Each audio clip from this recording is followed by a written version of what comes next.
Shannon Sharp, Baltimore Ravens. Jonathan Ogden, Baltimore Ravens. Alan Faneca, Pittsburgh Steelers. Devin Mawai, New York Jets. Will Shields, Kansas City Chiefs. Lincoln Kennedy, Oakland Raiders. And so with Gannon at the controls to play the first quarter and maybe more, an errant pitch and a loose ball, and the NFC picks up the fumble inside the 10, and they take it down to the 2-yard line. Hugh Douglas of the Philadelphia Eagles picked up the fumble, almost rambled in for a touchdown after Gannon tries to pitch the ball back to Curtis Martin, and the NFC will have a 1st and goal. Yeah, misdirection play to start the game to get the defense off balance, but it's a bad pitch by Rich Gannon as it goes behind Curtis Martin. Now Martin cannot get on this ball and cover it up, and the NFC has a great break to start this game. Looked like the ball might have slipped out of Gannon's hand. It was so far behind Curtis Martin. So anything but a conventional start, the first play of the game, resulting in a turnover, setting the NFC up in prime position at the 2-yard line on 1st down and goal. Kurt Warner is the quarterback. Ahman Green of Green Bay is the running back, and this is Green, and Green is into the end zone for a touchdown. So just 27 seconds into the game off the turnover, Andy Reid, the head coach of the Philadelphia Eagles and the head coach of the NFC team, watches his team move on top. We had a great live shot from the sky cam right above the players. Now we look from the end zone.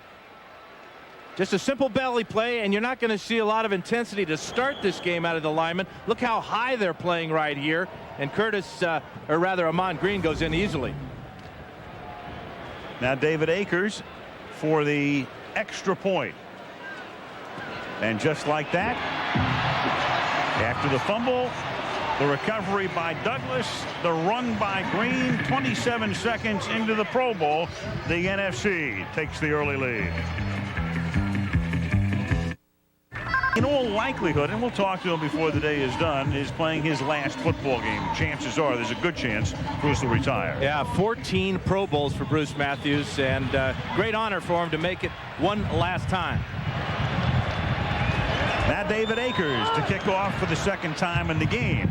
This one a shorter kick, and it's fielded by Jermaine Lewis of the Ravens at the 7-yard line. And Lewis brings it back out to the 25-yard line. So the AFC will try it again from that spot. Here's the NFC defense. Michael Strahan, New York Giants. Leroy Glover, New Orleans Saints. Brian Young, San Francisco 49ers. Hugh Douglas, Philadelphia Eagles. LeVar Arrington, Washington Redskins. Brian Urlacher, Chicago Bears. Jess Armstead, New York Giants. Rondé Barber, Tampa Bay Buccaneers. Aeneas Williams, St. Louis Rams. Sammy Knight, New Orleans Saints. Brian Dawkins, Philadelphia Eagles. And Gannon's pass is caught by Marvin Harrison of the Indianapolis Colts. He'll spot the ball up at the 31-yard line. It'll be 2nd down and 4. That's a little bit more like it for Rich Gannon, who was the Pro Bowl's MVP last year for the AFC, overcoming that bad pitch on the first play and going back to a little rhythm pass out to Marvin Harrison.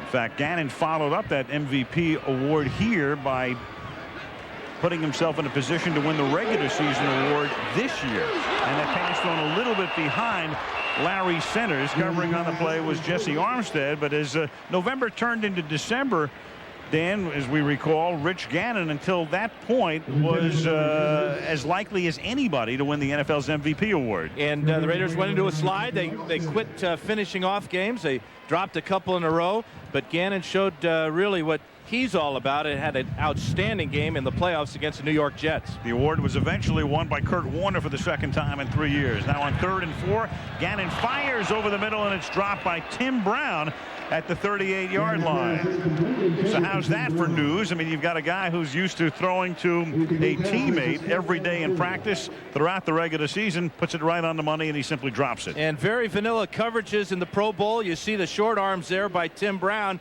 as he knew that Jesse Armstead was coming from the weak side. This is really remedial football, and you would expect the offenses to perform a little better than we've seen so far. Shane Lechler of the Raiders is the AFC punter, and Steve Smith, the only representative of the Carolina Panthers To appear here is the run back specialist. The kick fielded on a hop at the 22 by Smith. And the rookie from Utah with room to roam across the 50. And Steve Smith, who ran the first kickoff of his career back for a touchdown on opening day against Minnesota, sets the NFC up at the 38-yard line of the AFC. 7-0 with the ball for the second time. And on first down, Warner throws, and that's David Boston, who had a tremendous year with the Arizona Cardinals. First down of the 15, the NFC offense. Phil Warner, St. Louis Rams. Marshall Faulk, St. Louis Rams. Mike Allstott, Tampa Bay Buccaneers. Terrell Owens, San Francisco 49ers. David Boston, Arizona Cardinals. Bubba Franks, Green Bay Packers.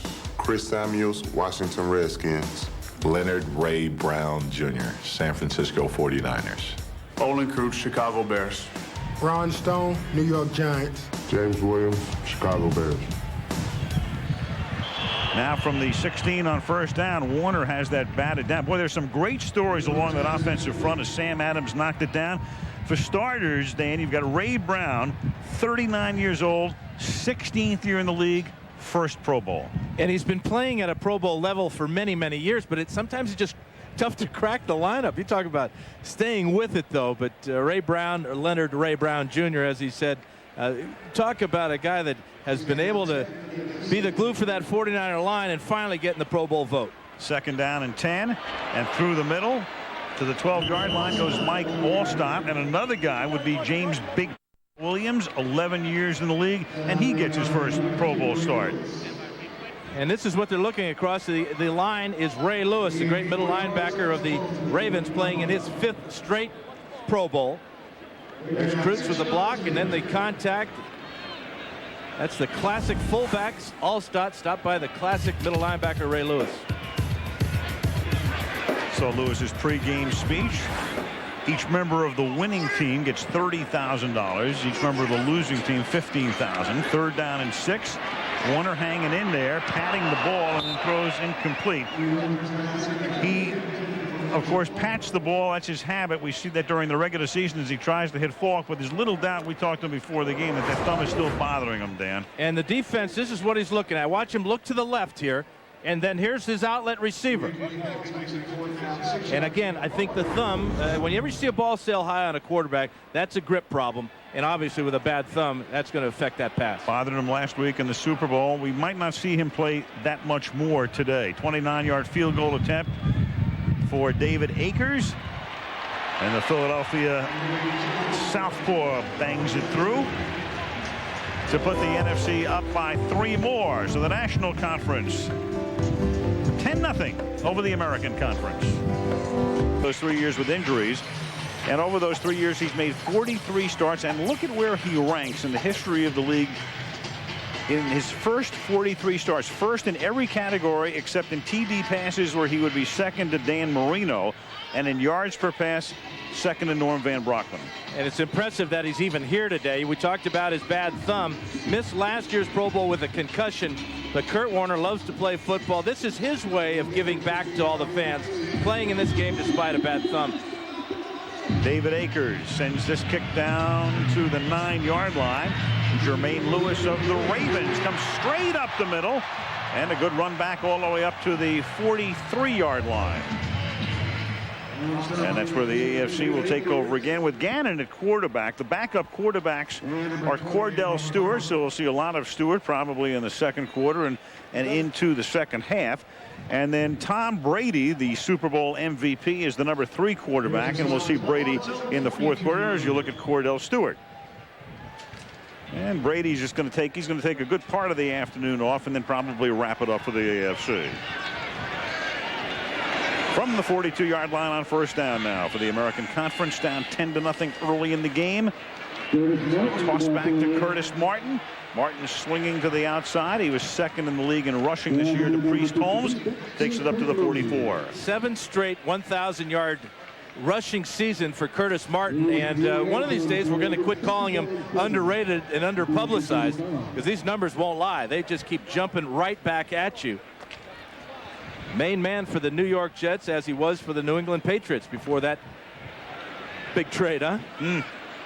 You're right. If you call a guy underrated long enough, then he loses the label. 2nd down and 7. It's about time in his case from the 44-yard line. Gannon under pressure, throws, and breaking free was Marvin Harrison. Blown coverage in the secondary. Harrison got free, got behind the safeties, and the Indianapolis Colts takes it in for the touchdown. 55 yards. Gannon to Harrison. Marvin Harrison running a post route, and watch Rondé Barber. He's thinking interception. He picked off 10 this year, but watch left side of the screen as Gannon surveys the field. Barber cuts underneath. Ball perfectly placed in Harrison's hands for the easy score. And now Jason Elam, who played his college football in this stadium. He went to the University of Hawaii.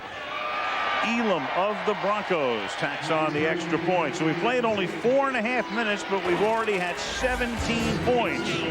AFC getting on the board here. Gannon to Harrison.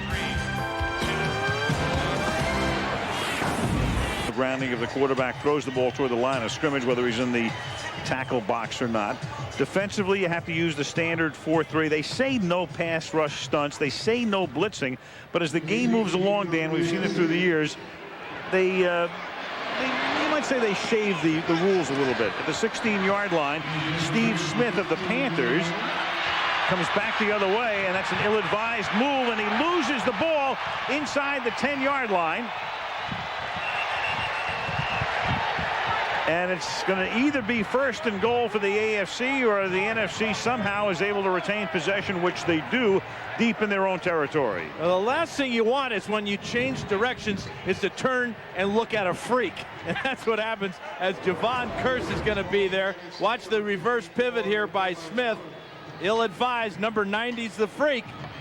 He not only spins him around, separates him from the ball, and there's 3 or 4 white and red jerseys there that can't come up with the ball. Jeremiah Trotter, the Philadelphia Eagle linebacker, makes the recovery. That's one of the things I enjoy the most about the Pro Bowl, Dan, is you'll see guys on special teams you'd never see during the regular season. For instance, somebody like Kearse. Yeah, and the thing that the only guys really like the special teams are the returners, because you know the tacklers aren't very good. From the 7-yard line on 1st down, this is Falk picking up 3. Let's take a look at the AFC starting defense. John Abraham, New York Jets. John Randall, the new Seattle Seahawks. Sam Adams, Baltimore Ravens. Marcellus Vernon Wiley, San Diego Chargers. Jameer Miller, Cleveland Browns. Ray Lewis, Baltimore Ravens. Jason Gilpin, Pittsburgh Steelers. Ryan McNeil, San Diego Chargers. Delta O'Neal, Denver Broncos. Rodney Harrison, San Diego Chargers. Rod Woodson, Baltimore Ravens. And that pass is intercepted by Delta O'Neal of the Broncos. Warner's pass sailing, and O'Neal takes it to the 6-yard line. So an early AFC turnover, and then the NFL returns the favor. Bubba Franks was the intended receiver. Warner overshoots him, and then O'Neal brings it back and sets up a 1st and goal. Bad combination for a quarterback to have a bad thumb and to be playing in the swirling winds of Aloha Stadium. Uncharacteristically, Warner lets that one go high, and now the showboating begins by Delta O'Neal. First Pro Bowl selection, picked off 4 in one game this year. Played his college ball at the University of California. 1st down now for the AFC. The ball is at the 6-yard line as they try to take the lead. It's given to Curtis Martin. He works his way to the outside for only 2. Jeremiah Trotter, 54 of the Eagles, trips him up. 2nd and goal. And now this is where the rules do get bent just a little bit, because a lot of play action down here. A lot of times the linebackers are totally coming after the first look that they see. That time Jeremiah Trotter was on a run blitz, but you can't blame them. They're on almost the goal line. Defense is here. They can use the 6-man line. The linebackers can put their hands on the ground, and they are totally coming after the ball carrier. 2nd down and goal now from the 4-yard line. On the ground, through the middle, into the end zone goes Curtis Martin for the touchdown.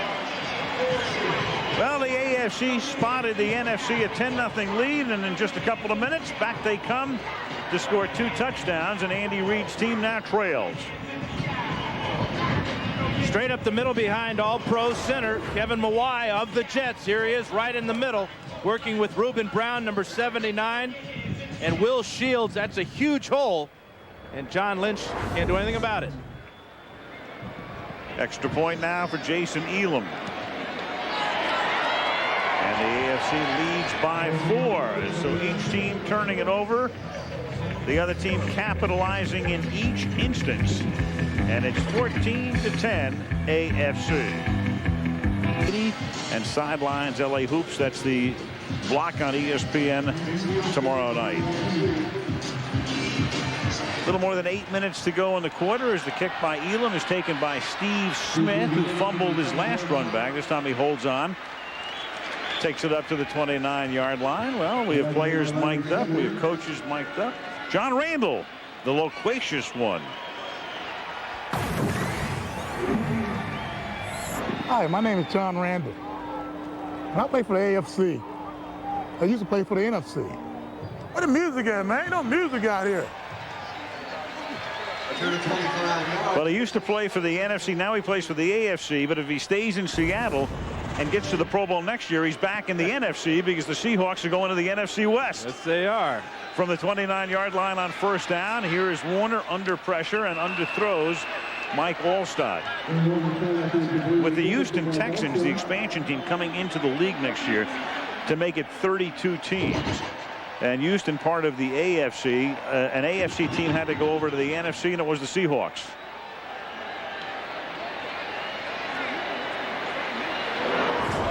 Let's check out John Randall working against Big Cat Williams. John Abraham here, rather. He knocks down the quarterback and the huge offensive lineman. Abraham from the Jets. 2nd and 10 from the 29-yard line. Warner throws, caught out in the flat here.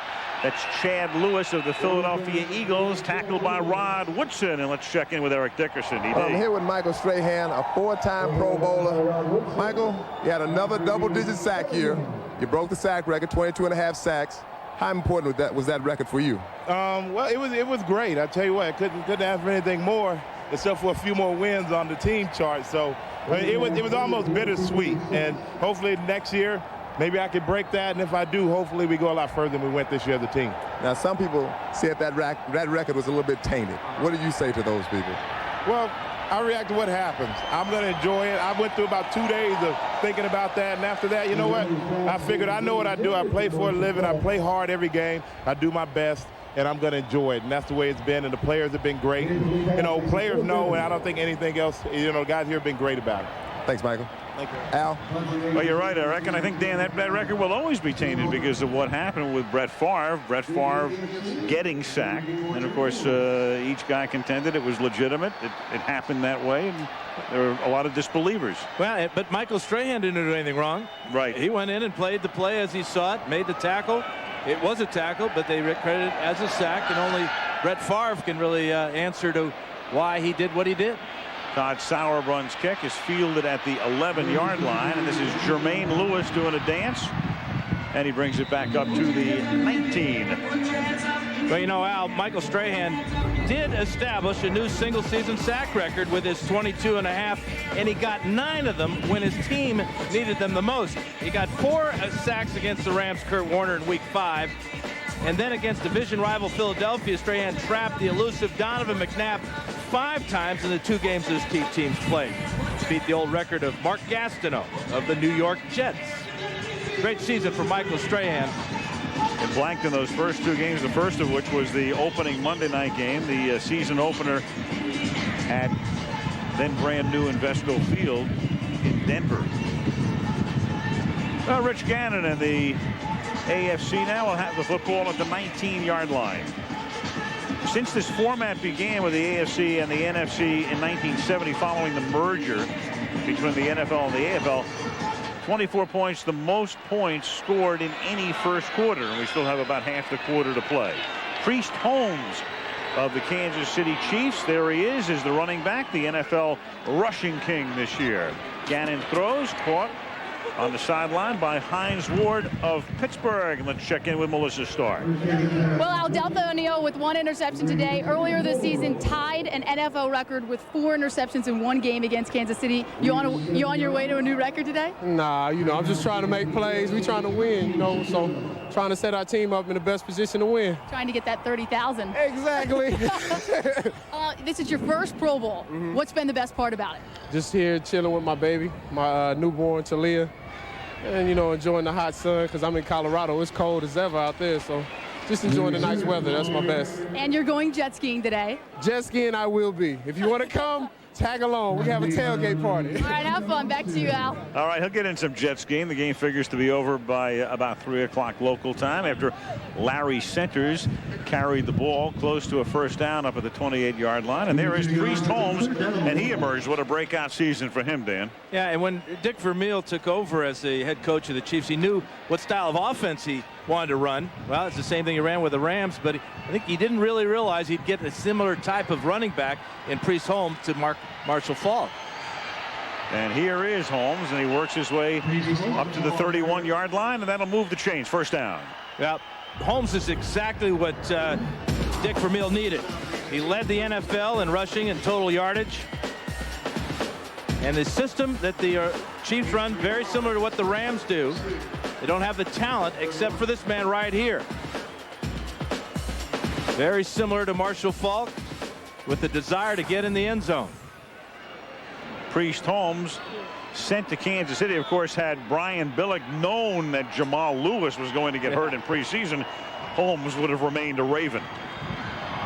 There's a little flip back to Gannon on a flea flicker that wobbles in the wind and coming back at the 40-yard line to pick it off. Troy Brown. That ball was end over end. That wasn't even a wobble. I say pick it off. He had the look of a guy playing defensive back. He, of course, was the intended receiver coming back and making the catch. The coverage by Rondé Barber. And Rich is telling Troy to signal for a fair catch on this bunt. Great job of coming back for it in front of Rondé Barber. I mean, he was well covered here, but the ability to find that duck and run it down, that was great. From the 29-yard line, back to the ground they go, and this is Holmes. And Holmes inside the 20, into the end zone. Priest Holmes.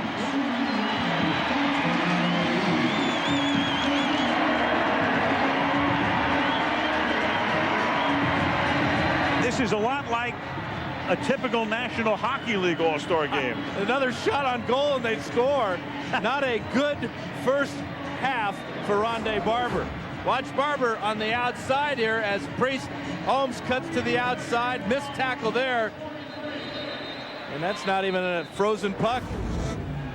NFC is trying to sign Patrick Waugh as we speak. Jason Elam for the point after. So the NFC led 10-0, and the AFC now looking for its 21st unanswered point. For a minute there, I thought we were having a challenge there, but of course in the Pro Bowl there are no challenges. No challenges. Thank goodness. No challenges. There is overtime, though. In fact, we had an overtime game here a few years ago. And Elam puts it through. And with 4:43 to go in the opening quarter in Honolulu, it is 21-10 AFC, and let's go to Eric. I'm here with new Hall of Famer Dan Hampton of the Chicago Bears. Dan, a lot of people talk about that Bears defense of 1985 being one of the greatest defenses of all time. What was one of your fondest memories of that defense? Well, actually you had a little bit to do with that. Y'all came in and we had a pretty good day against you guys when you were with the Rams. But, we had so many great players, and it was an honor just to be on the football field with them. But, when you get enough people that really care, and we had so many great players. Singletary's in the Hall, and Richard Dent, McMichael, Wilbur Marshall, Otis Wilson. Man, I tell you what, playing a lot of good games was easy for us.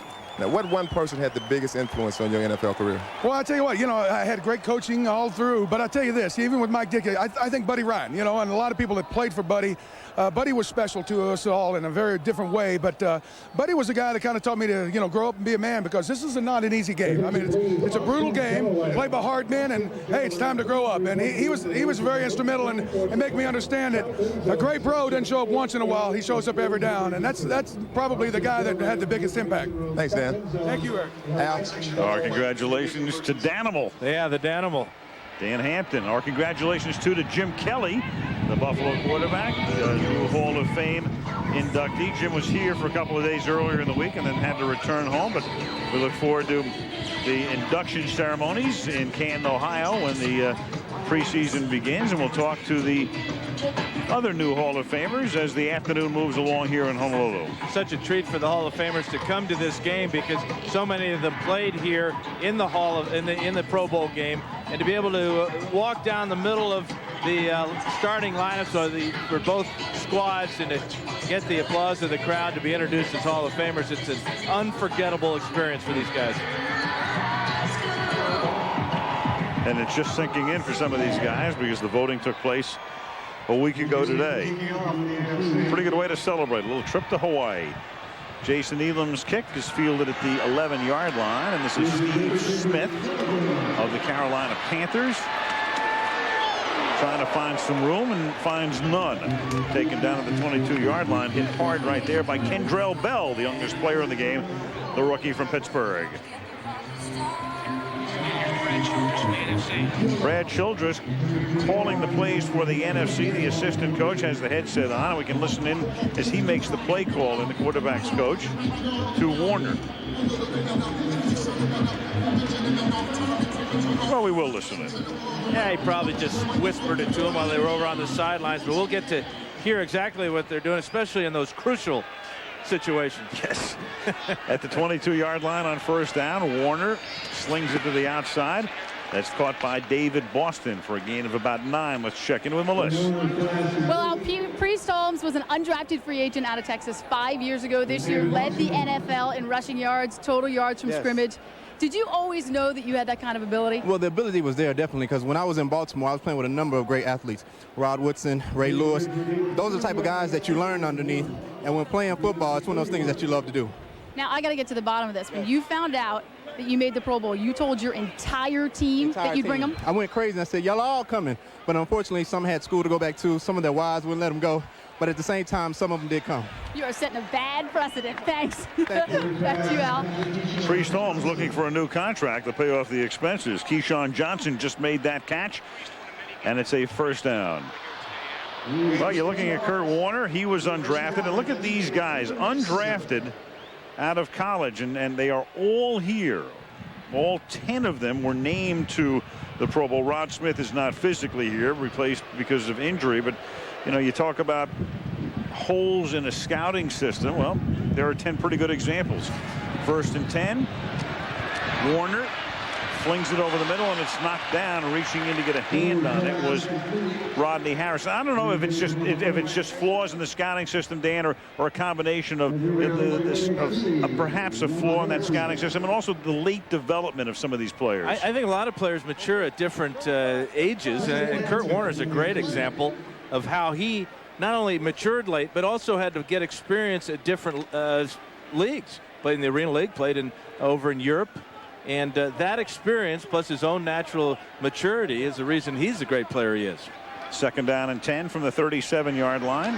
And that's Terrell Owens of the San Francisco 49ers out to the 47-yard line. Now we'll hear Childress making the play call, we think. Double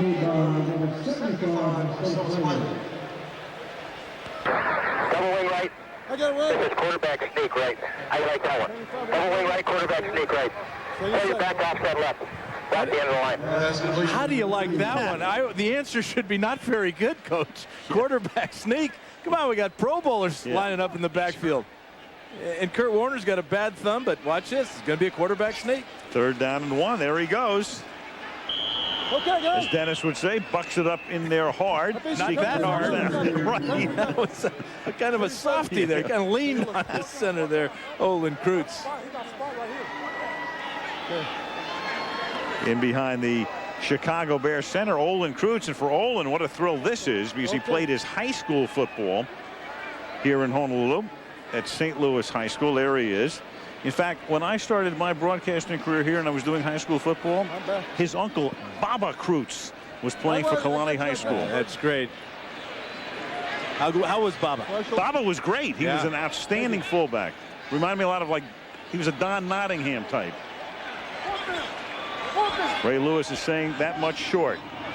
Yeah, that's the other part why you don't want to run a quarterback sneak. Ray Lewis, that's enough to make Kurt Warner say, I think I'll audible on this or change the play. Here it is. Okay. Hey, let's go get it. Let's go get it. I got the ball. Fourth down here. As easily as Amon Green scored on his touchdown from the 2-yard line. Our Marshall Faulk is in the game here now, but this is a passing formation. Watch for another sneak. Don't get into shape. Fourth down, a couple of inches. Flag. It's our first flag of the game. Ron Blum is the referee. AFC started to come across the line. The question was there a false start? And the great thing about the quarterback sneak is that is a tuck. And Ron, of course, involved in a play earlier this year. Offside, 75 defense, 5 yards. By measurement, the first down. That's Marcellus Wiley, the former Bill who played the season with San Diego. Yeah, it's a funny thing because so much was made of the Tom Brady play in the Oakland game, and yet in the Monday night game, that's the first time this year it happened with Warner and the tuck rule coming into play. And I know as we were watching the snowball on television, Dan, it's the first thing that came into our minds. At the 48-yard line now is Warner. Starts to throw over the middle, tip, and nearly picked off, incomplete. You know, Al, it would be a safe bet to assume that the league would do something about when a quarterback is trying to throw a pass or trying to maintain possession of the ball by tucking it away. Both Kurt Warner and Tom Brady were clearly not trying to throw a pass, but were trying to maintain possession of the ball. Both of these plays were called incomplete passes, and especially the Raiders and Tom Brady. You talk about a crucial call, but it was the correct call, just a bad rule. And apparently it is a rule that's going to be looked at very carefully at the owners' meetings as far as the competition committee is concerned, as that pass is overthrown and incomplete, intended for David Boston and covered by Delpha O'Neal. That is clearly one of the rules that will be a subject of much discussion in Orlando in March. Flag down here. And apparently this is a rules infraction penalty flag thrown by the umpire, who is in direct communication with observers up here in the press box. What do you do? Line up, what do you do? We eavesdrop. And unsportsmanlike conduct would indicate a rules violation. And this call is coming from upstairs. Unsportsmanlike conduct, illegal defense. There was no safety in the middle of the field by rule in this game. There must be a safety in between the hash marks. That's a 15-yard penalty in the first down. A safety between the hash marks. I think Larry Peccatello is the NFL observer upstairs, and so it's his call to make. And he signals down to the umpire, who then tells referee Ron Blum, and there's your penalty. And the tough thing about that is the safety's reading the quarterback's eyes, trying to figure out where he's throwing the ball. Warner throws the ball to the outside. The safety reacts, and so at some point he leaves the middle of the field because he's trying to make a play on the ball.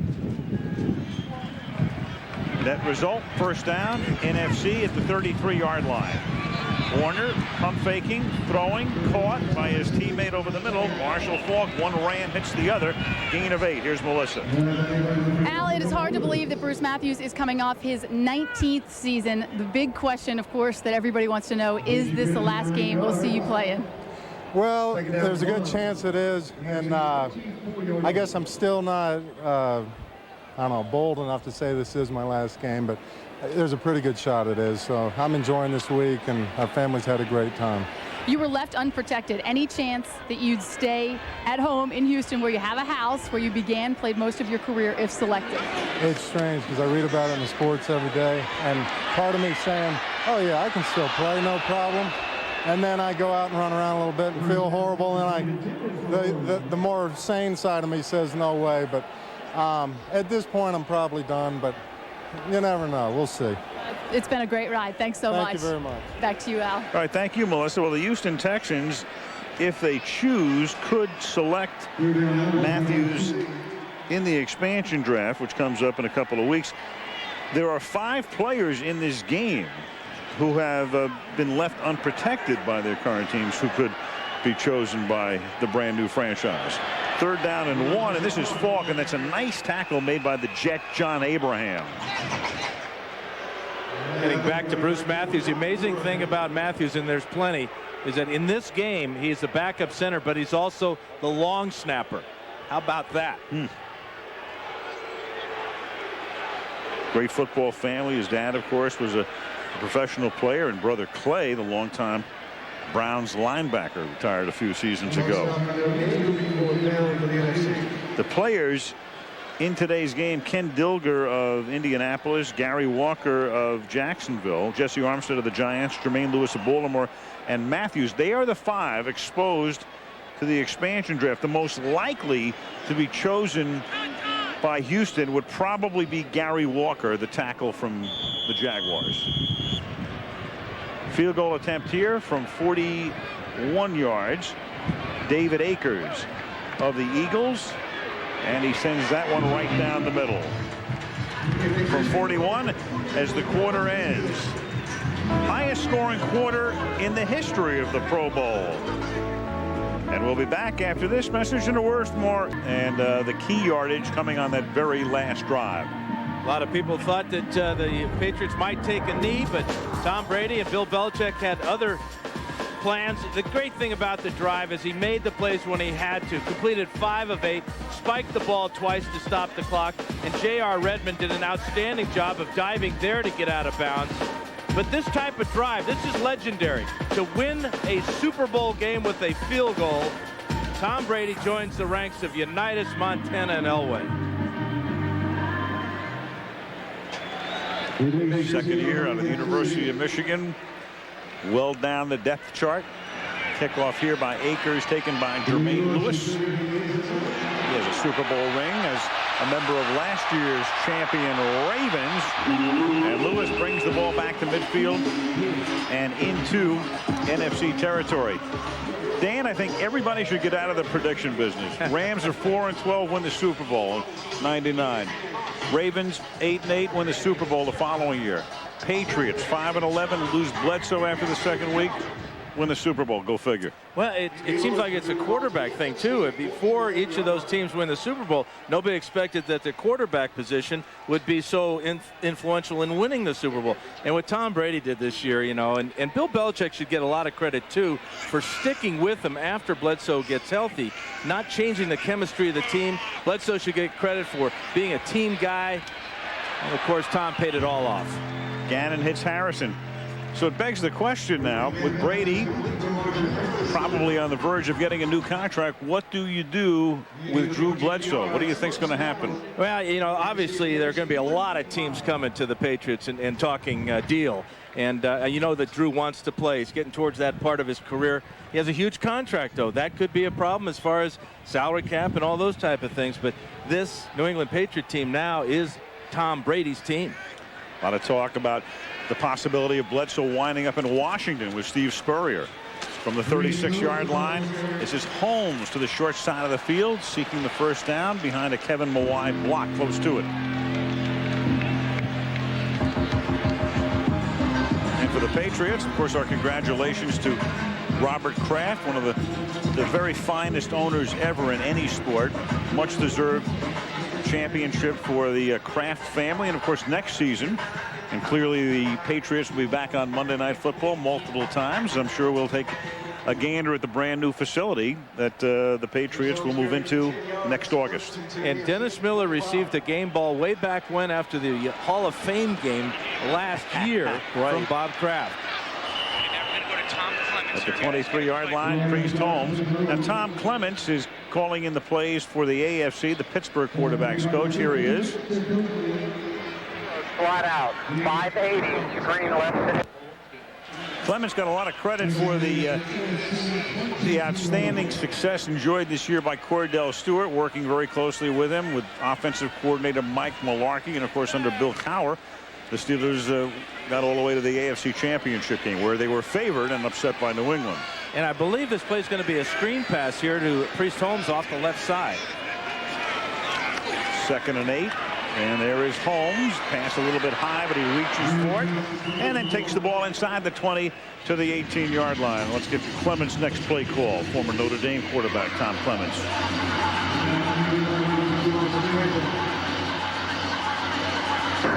One slot out, 77 double option.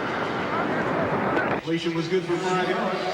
This is a pass play. A double option means that the inside receivers will have the ability to break to either side.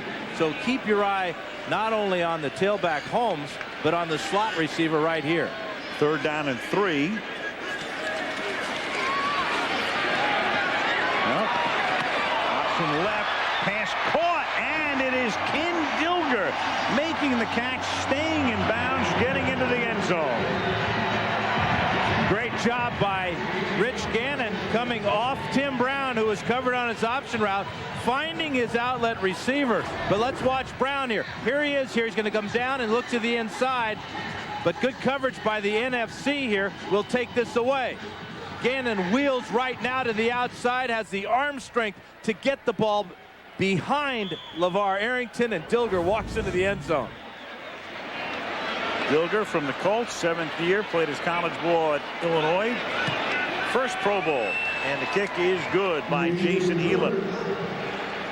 So already 41 points up on the board, 28 of them by the AFC. USA, NFL, ABC, USA, NFL, ABC, USA, NFL. Did you leave those tickets? Guys work for us.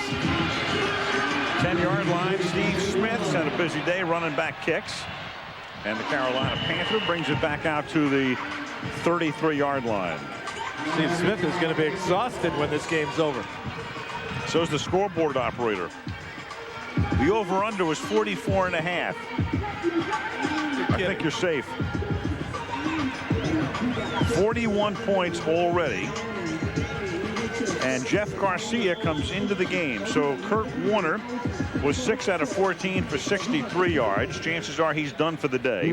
Now Garcia, and then before the day is done, we'll also see Donovan McNabb of Philadelphia, who was brought over when Brett Favre begged off because of a back injury.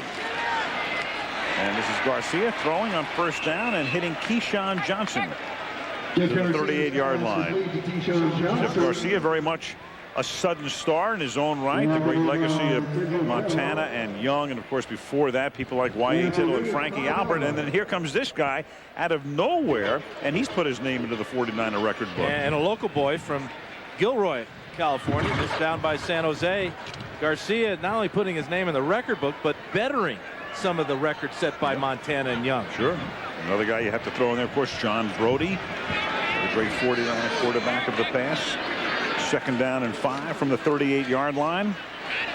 And Garcia going deep, and the flag is thrown as Torrey Holt was being held by Deltha O'Neal.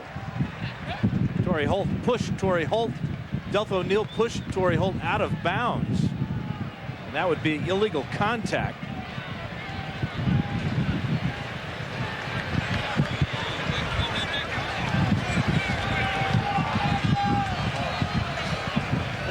Cordell Stewart is loosening up with Brady. We're going to see Cordell next, and then Brady in the second half.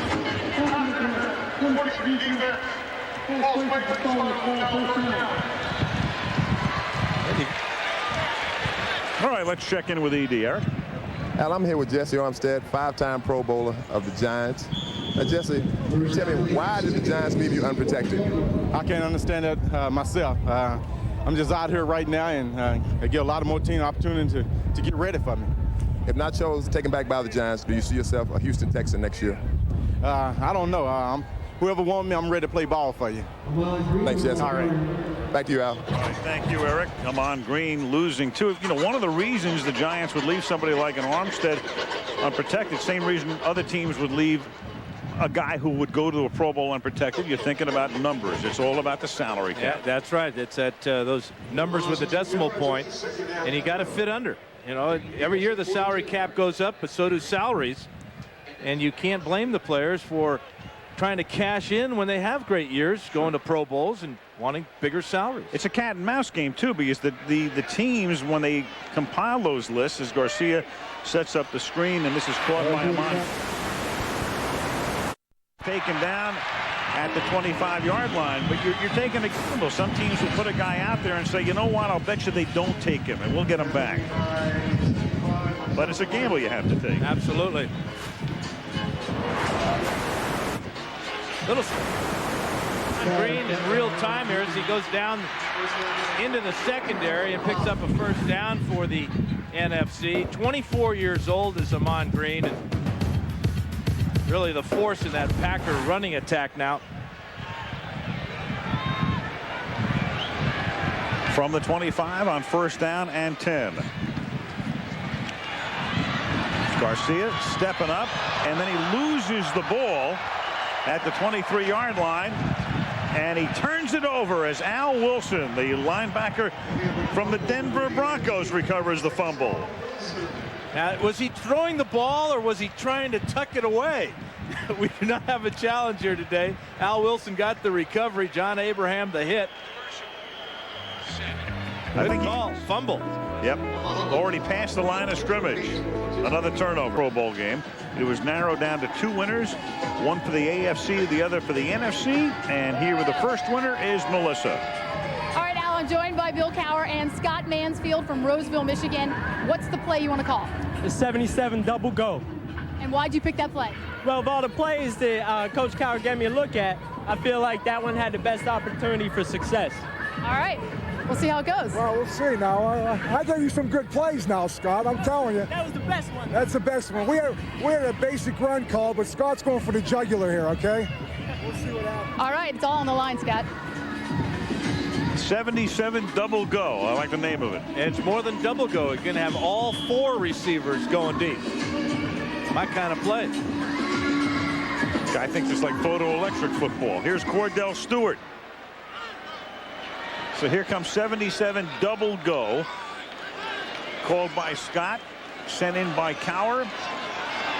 And Stewart throws, and that's incomplete. So everybody, all 4 guys going deep, incomplete. Les? All right, so I guess you don't want to add him to your staff. I'll see you in the second half. We're going to talk at halftime. That play wasn't any good. Thanks, Coach. You know, you win a contest and you're not going to buck it up in there hard. All right? You know, you're going to go 77 double go. Yeah, you know, what the heck? That's what the people want to see. It's your chance for fame and glory. Right. Don't buck it up in their hard stuff. Throw the bomb. Second down and 10. The other winner, of course, will call a play later for Andy Reid. I don't think it's going to be a quarterback sneak. This is a quarterback draw. Stewart to the 31. So Cordell Stewart really coming into his own, emerging this year, 7th year, the one-time Slash, and he was named a Slash when he was a quarterback and a wide receiver and a running back, and they weren't sure what he would eventually become, but he became a Pro Bowl quarterback this season. Mike Mularkey, offensive coordinator for the Steelers, did a great job of molding an offense around the many talents of Cordell Stewart. And again, we talked about that maturity thing too. Cordell's seen the bottom, and he has bounced back and matured and had an outstanding season. Corey Dillon of the Bengals is the running back. And on 3rd and 4, the pass is a little too high, intended for Troy Brown of the Patriots. So Stewart 3 and out, and it's 4th and 4. Great to see Troy Brown in this ball game. This ball thrown a little bit too high by Cordell, but a little trip rather by Troy might have led to his inability to get up and make that catch as well. Now Shane Leckler to punt. Steve Smith back to receive for the Panthers. Like I said, Steve was the only Panther in the game before. There's one other. It's Todd Sauerbrunn. So Carolina, despite winning only 1 game this season, sending 2 special teams guys. And this is a beauty that the trade wins take into the end zone. Speaking of the trade wins, with 8.5 to go in the half. Oh, exactly. You guys have something common. Yeah. Well, congratulations. Good job. Thank you.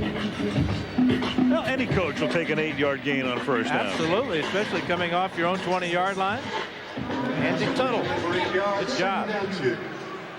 2nd and 2 at the 28-yard line.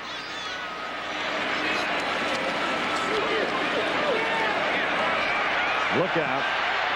And in the grasp, got it away, but no penalty. Javon Curse nearly had a sack.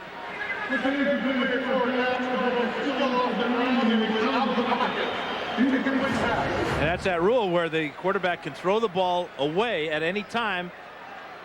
Even though he's under great pressure, Garcia does exactly that. Javon Curse getting used to getting close to the quarterback. A lot of pressures this year, not as many sacks, but still a real force on that defensive line. 3rd down and 2 from the 28-yard line. Halfway through the 2nd quarter, and the pass is complete to Keyshawn Johnson of the Tampa Bay Bucks up to the 33-yard line, and a 1st down. Well, we're going to talk to some of the Bucks as the afternoon progresses. That is a fascinating story, what's going on in Tampa Bay.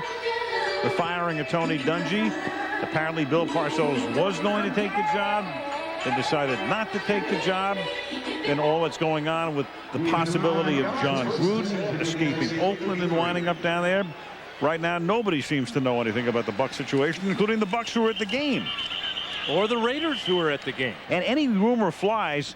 I saw John Lynch before the game, and I said, John, have you heard the latest? He says, what? I said, Buddy Ryan. He says, no. I said, I'm just making it up, you know.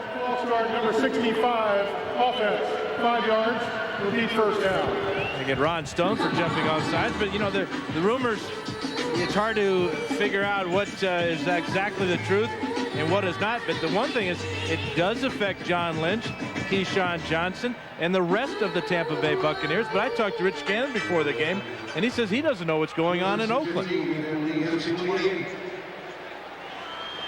Eric's going to talk to John Lynch in just a moment on 1st down and 15. And this is Green up to the 35-yard line. All right, ED, what can you find out here? Well, I'm here with John Lynch of the Tampa Bay Buccaneers. John, now tell me, what's going on with the hiring of a new head coach down in Tampa? You want to coach? I don't think you want me as a coach. But it's been a soap opera over here. You know, it looked like, obviously the Parcells situation in the beginning, and then, everything we were hearing was that Marvin Lewis was going to be the guy, and something happened along the lines, and it's a little unsettling right now, to be honest. And, would like to be here relaxing, but, a lot of people's livelihoods are at stake, so hopefully we'll get that situation taken care of. How frustrating is it, though? It's frustrating. You feel like you got it so close to being right there, and now all of a sudden, it's just everything's up in arms, and you got confidence. The good thing is that the Glazer families, I think their motivation is right in doing it to try to win a championship, and whether you agree with everything that they're doing, that's what they're doing it for. Okay, thanks, John. Thanks, all right. Al. All right, thank you, Eric. And Marvin Lewis deal appeared to have been done a couple of days ago. Now the latest is that Marvin Lewis is, I believe, going to meet with the Washington Redskins about the possibility of becoming the defensive coordinator there under new coach Steve Spurrier. And Tampa's general manager Richie McKay, you got to be wondering about his future. 3rd and 3, and this is Owens, and he does not make the catch. It's incomplete. Impossible errant pass by Jeff Garcia there to Terrell Owens. Well, Tony Dungy's career as the coach of the Bucs is over. Of course, Tony now with Indianapolis, but in the Dungy era, over those 7 seasons, 14 different players were selected to the Pro Bowl, and in the history of the franchise, in the 20 years prior to that, as you can see, a total of 9 players went to the Pro Bowl. So Tony's work very much speaks for itself, what he did to resurrect that franchise. Punt here by Todd Sauerbrunn, rolls dead at about the 16-yard line. 6. And we have 5:10 to go in the first half. 15-point lead for the American Conference and Company. Al Michaels with Dan Fouts, Eric Dickerson, Melissa Stark. Our man Denny is back in California. We'll check in with Den Du at the half as the AFC has the ball here from the 16-yard line, and it's a gain of 1 for Larry Centers. Let's check in with Melissa. Well, 9 of Dave Casper's Raider teammates from the 70s and 80s have already been inducted into the Hall of Fame. What does this honor mean to you to finally get in? Well, I guess I'm just grateful that people thought good things about what I did when I played, and they thought enough to elect me, and I'm just trying to make sense of it all. I know it's only been a few days. The question of the day that we're asking everybody, the one person, if you had to name one person who's most responsible for you getting inducted into the Hall of Fame, who would that be? Well, it might be my mom, because when I first started football when I was 10 years old, I went and watched a Pee Wee football practice, and I didn't think she wanted me to play, so I didn't try, and I came home. She said, "What were you doing?" I said, "I was watching a bunch of kids play football." She says, "Why didn't you go out?" I said, "Can I?" She said, "Yeah." She says, "You go back out tomorrow and try that." And that was back in 1960 or so, and I kept playing football ever since. Great mom you have. Well, congratulations. We'll see you in Canton. Thank you. Back to you, Al. MLS and some highlights, and of course you remember the all-time Dave Casper highlight all too well, Dan, don't you? Unfortunately, the Holy Roller, when just using his head, advanced the ball from about the 3-4 yard line into the end zone, fell on it for a winning touchdown against some team from San Diego. And precipitated a rules change the following year. Unabated to the quarterback was, I believe, Hugh Douglas, unless we have a flag. He might have been drawn offside, so Al, by Jonathan Ogden there. Well, I'm getting the call from the head linesman, Ernie France, who tells Ron the following. Offside, number 53, defense, unabated to the quarterback, 5 yards, repeat third down. He was trying to get himself a sack, so he jumps off sides, but check him out. Look how he's looking in here. That's where the quarterback is. Watch how quick his start is. Yeah, he jumps before Ogden into the neutral zone. Hugh Douglas started his career with the Jets, now with the Eagles.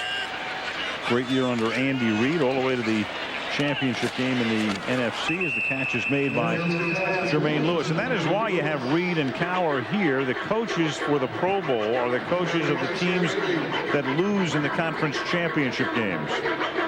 Talking to Bill Cowher, third time he is coaching in this game, and yesterday he said this 3 times too many. Yeah. It's a great reward, but a terrible disappointment. Well, the one year he went to the Super Bowl, he beat Indianapolis. The play that ended the game was a near catch that would have sent the Colts to the Super Bowl. He was able to get to the Super Bowl, was Cowher, but then there was also the San Diego game after the '94 season when Dennis Gibson made the defensive play to keep Cowher from going to the Super Bowl and send Bill to Honolulu once again. I'm not sure Cowher would have liked to have gone to Miami to play that 49er team. I know the Chargers might have had second thoughts. What a great football team. Steve Young and Ricky Waters, Jerry Rice. You can just see him going right down the middle of the Charger defense for touchdown after touchdown. Right, Rice scoring a little over a minute into the game, and before that day was done, Steve Young had established the Super Bowl record with 6 touchdown passes. 49-26 was the final. 2nd and 9 from the 28-yard line. Fake toss by Stewart, and then Cordell gets rid of it, and that's a case of, in this game, you still can't ground it under that circumstance with Robert Porcher coming in, and that's intentional grounding. But what's the difference between that and what Jeff Garcia did on a previous set of downs? I that think should not be intentional grounding. And that's why Cordell Stewart wants a clarification. So grounding, the quarterback threw the ball directly into the ground, regardless of the area. It's a loss of down. The difference is if you throw it back toward the line of scrimmage, it's not intentional grounding, and Ron Blum is contending he just threw it into the ground. Well, he did, but it looks a lot like what Jeff Garcia did as well. Just trying to get rid of that time bomb before it goes off in his hand. And the penalty moves the ball back to the 14-yard line. See, defenses are starting to settle in now. They're getting their rhythm here, Al. 3rd down and 23. Yeah, we've had no scoring for about 6 minutes. Little flip. to Larry Centers, and the longtime Cardinal, now a member of the Buffalo Bills, 12th year in the league, playing in his 3rd Pro Bowl, takes it up to the 20-yard line. Larry Centers, the all-time receiving leader from the running back position. Very valuable player for a number of teams. Timeout on the field right now, and we can tell you that tomorrow, an ABC Sports special on the men who made the NFL season. Melissa Stark talking with Tom Brady, Garrison Hurst, Michael Strahan, Donovan McNabb, Cordell Stewart. You'll see that tomorrow. It's coming your way at 1:30 Eastern and at 3 o'clock on the Pacific Coast here on ABC. There he is, Dan Fouts, 1983. And my former teammate John Jefferson was with the Green Bay Packers. We shared the co-MVP award, but no car. He's got a trophy, no car. No car? Well, Rich Gannon was the MVP last year. Could be again this year. Who knows? Got a good shot at it. Yeah, 8 out of 10 for 137. Line drive kick, fielded at the 28-yard line by Smith. And Steve Smith brings it back to the 50 off the Leckler punt. And the clock stops with 2:28 remaining in the half. The Pro Bowl game from Honolulu is being brought to you by Michelob. The great taste of Michelob Light makes any occasion seem special. FedEx, Ground, International, Online, or Express. Don't worry, there's FedEx for that. Visa, it's everywhere NFL fans want to be. And Ford, America's #1 choice for 15 straight years. Aloha Stadium. It was built in the early 70s. It's hosted the Pro Bowl since 1980. The Pro Bowl was in Los Angeles for a number of seasons. Then they moved the game around. It was in Tampa one year. It was in Kansas City one year, and found a permanent home here in 1980. And it's been a great thing because the players love to come over. Garcia throws incomplete. That's a real win-win situation for the league and for Hawaii to host this game.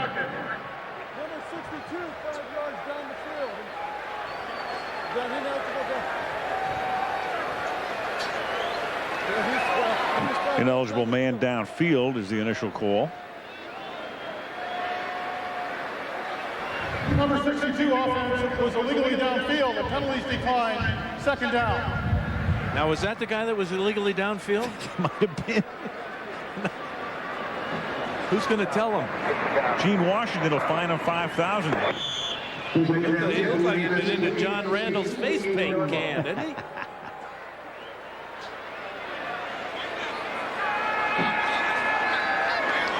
Garrison Hurst in the game at running back. 2nd down and 10 at the 48-yard line. And Garcia gets taken down, and that's Gary Walker of the Jacksonville, of the Titans. Gary Walker, we mentioned before, is a guy who was left exposed used to be with the Titans, now playing with the Jaguars, exposed in the draft, and of all the guys likely to wind up with the Houston Texans, he'd be the most likely. And the amazing thing about this game, although they really bend these rules to help the offense, is sacks happen a lot, and so do interceptions in these games. Walker just overpowers. It's like Ray Brown there to pick up that sack on Jeff Garcia. Now Ray Brown's got to tell his quarterback, hey, I'm sorry, man.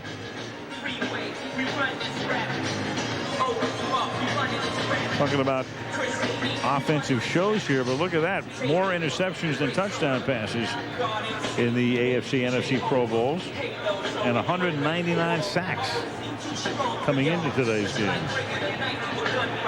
And I'm proud to say I threw a number of those interceptions myself. And probably took a couple of sacks. Absolutely. Well, Gary Walker getting credit for that sack. Gary started his career with the Oilers and went with the franchise to Tennessee. Jacksonville picked him up a couple of years ago. And he's created a 3rd down and 20 at the 42-yard line. And Garcia throws, caught at the 50-yard line. Catch made by Byron Chamberlain, and he gets upended at the 43. Chamberlain in his first Pro Bowl went to Minnesota from Denver. 2-minute warning. AFC up by 28-13. Last night on HBO. We're going to talk to Denny. We're going to ask Denny what he thought of the first half, assuming he's watched the first half. Yeah, I can't hear you. On the halftime show. There it is. Denny and Sugar Ray will be on hand. Sugar Ray performing here. It's 4th down and 6.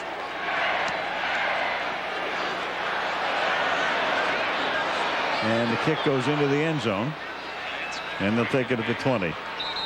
All right, Denny, from my orange juice can and string to yours. You can hear me, right? Are you watching the first half? Have you watched it? Speak to me. Yeah, I have watched the first half, and I have a good idea how to make the Pro Bowl work better. Don't stop the clock after each incompletion. I mean, this is crazy. I was able to read James Michener's Hawaii during the first half. And we still have the second half to come. So maybe you can get Bernard Goldberg's book and read that again. I like your shirt, Dendu. You got to lose the T-shirt underneath, though. Well, Bouncy, you're not supposed to notice that. That was in the Kmart closeout sale. From the 20-yard line on first down, here's Corey Dillon for a gain of 5. So we'll check in with our man at the half. Sugar Ray performing here at Aloha Stadium, and the NFC takes a timeout here as they attempt to get the ball back and try to close the gap. Actually, with the brisk wind today, normally if the wind wasn't blowing at a Pro Bowl, we've seen some very hot afternoons, but it's very pleasant today. Yeah, yesterday it rained the entire day here on Oahu, and forecast for showers today, but it's been great that it's held up. And I think it's contributed to the pace of this game and the fact that players look fresh, running around. We've had a cloud cover most of the day, so this artificial surface has not been able to bake the players as it has done so many times in the past.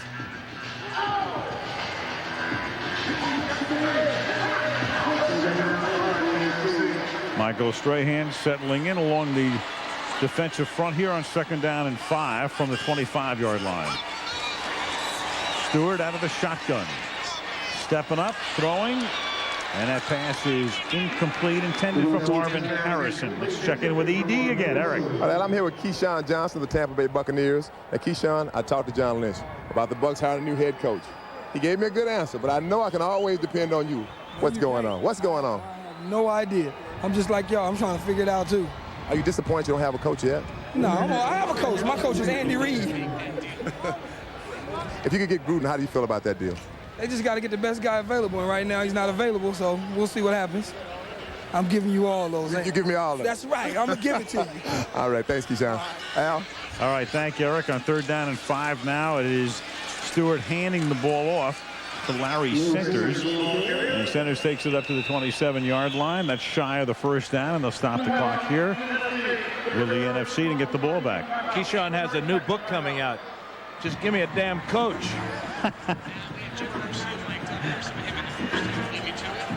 Mic'd up, among others, Jeff Garcia in the first half. Here's a listen.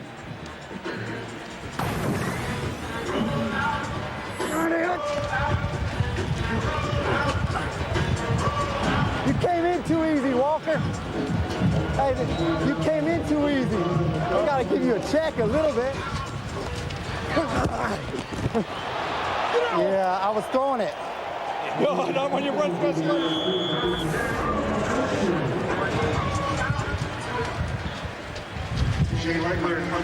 What did Blum tell him? You were past the line of scrimmage? Yeah. Here's Leckler almost getting the punt block, but he gets it up into the jet stream, and it's a monster kick that bounces at the 2-yard line and goes through the end zone. The line of scrimmage was the 27. So it's a 73-yard kick. I would say the ball left his foot, Dan, at about maybe the 17-yard line, the 18-yard line. That's an 80-yard punt in the air. And that's to go along with a 70-yarder just moments ago. The trade winds are blowing between 20 and 30 miles an hour, and he knows exactly what to do with it. Get it up, and why didn't LeVar Arrington block that punt? He could have tackled Leckler before he kicked it. So that kick left his foot at the 17-yard line and landed on the fly at the 2-yard line.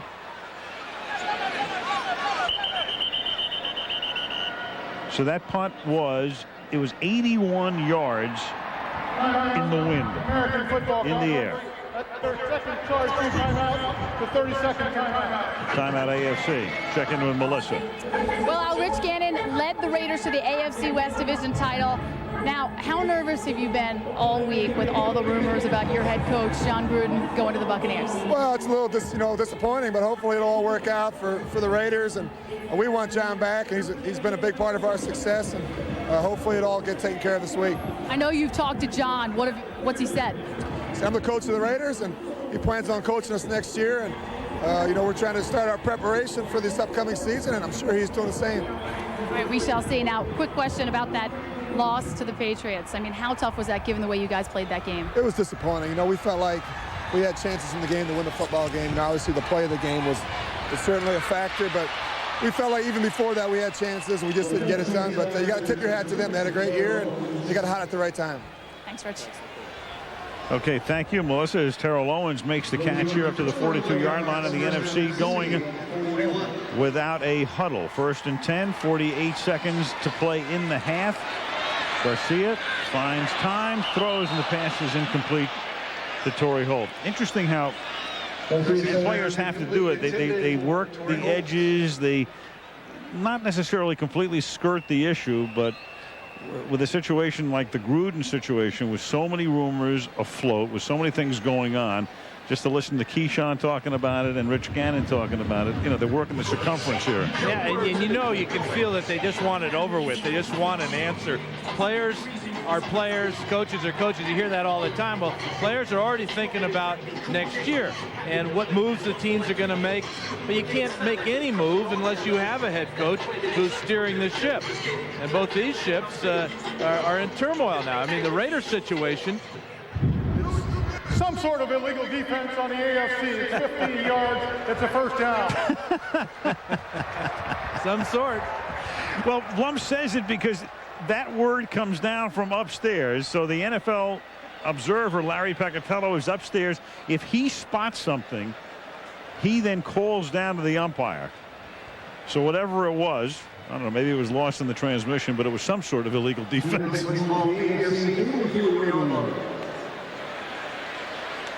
Larry on the right making the calls from upstairs.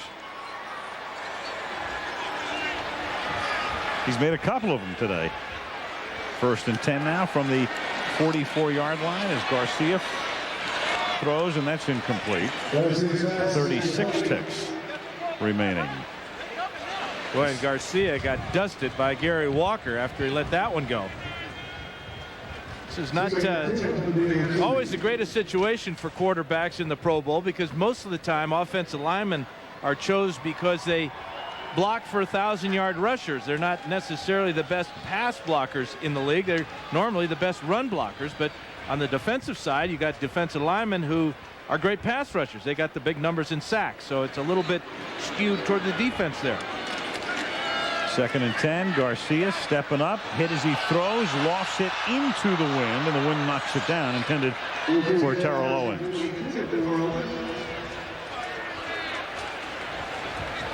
Wind coming from the Eva direction. See, Eva's to the left, Diamond Head to the right. We're sitting on the Mackay side of the stadium. Absolutely. Seaside. Yes. Across the way, the Malcolm side. Best seat in the house. On the Mackay 50. I'd say this wind is about a 3 clubber. Yes, it is. Absolutely.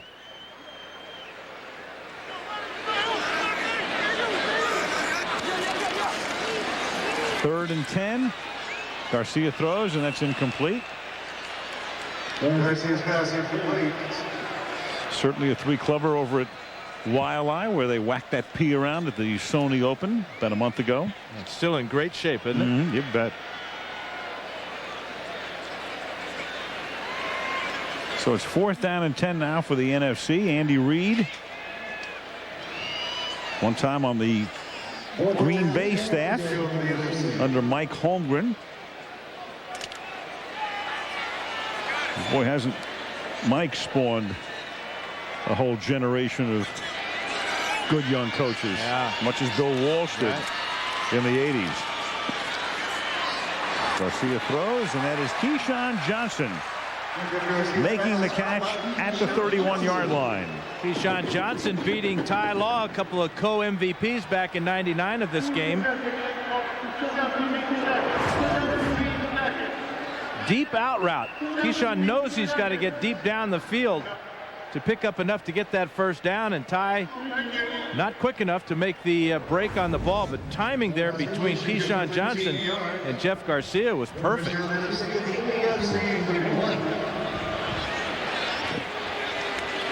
So 17 seconds, the NFC pretty much at the moment in field goal range, albeit a long field goal into the wind for Akers, looking for 7. And that pass is incomplete, intended for Owens, and only 12 seconds now remain in the opening half. This is surprising. You think with 12 seconds that the NFC would have time to get Akers just a little bit closer. And Andy Reid sends out his kicker. Toyota halftime show coming up, and they do send for a 49-yard field goal attempt Akers into the game. Todd Sauerbrunn will hold it. And Akers into the wind. The kick is good. Wow. When it's breezy, swing easy. Well, he did, and he drilled it. Made it by 10 yards. And that makes it 28-16. He's got a career long of 53 yards. Does David Akers. That is a very easy swing.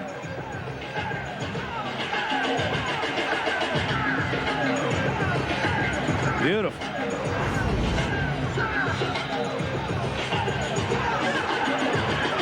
And let's check in with Melissa Stark. Well, Al, Shannon Sharpe broke the record for all-time receptions by a tight end this year. You are the leader, but the big question for you, there's been a lot of speculation. Will you be back next year? Well, right now I'm kind of leaning towards coming back. I've come out here and been around the guys, you know, and I realize how much I still truly love the game, and I love playing. I love getting up, coming to work. Hopefully everything works out in Baltimore, but if it doesn't, it's nice to know you have options and can go somewhere else to play, because I feel like I can still play. Your quarterback, Elvis Grbac, was heavily criticized at times this year. Does he have the confidence, the respect of his teammates? Really doesn't matter what I think. You know, Brian has made a decision, said, hey, that's my guy. And so, you know, I support Mike, support Brian, whatever he decides to do. He's earned the respect because he's won a Super Bowl there. So he's bought some time. But obviously, you know, Elvis has to play better in that position. He understands that, and we realize that. Shannon, thanks. Thank you. All right, Melissa, and this is the way the half will end, barring a penalty, with Jermaine Lewis running it back out to the 45-yard line. So a pretty freewheeling, very high-scoring first half to the Pro Bowl. And the teams are leaving the field. Apparently there is a flag, but Ron Blum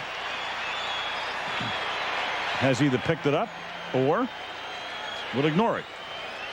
That's the end of the first half. End of the half. Halftime score, AFC 28. End of the half with the score, the AFC 28 and the NFC 16. Toyota halftime show coming up after this message from the NFL and a word from our ABC stations.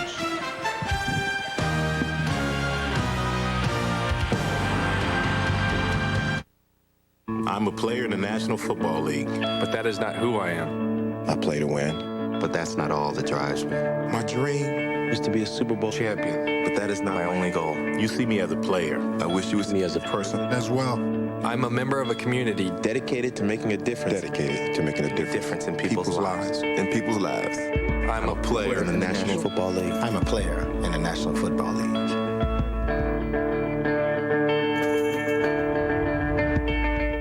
Her friend Julia lives. This is Chris Samuels of the Washington Redskins. Chris helps the United Way build stronger communities by supporting childhood development programs.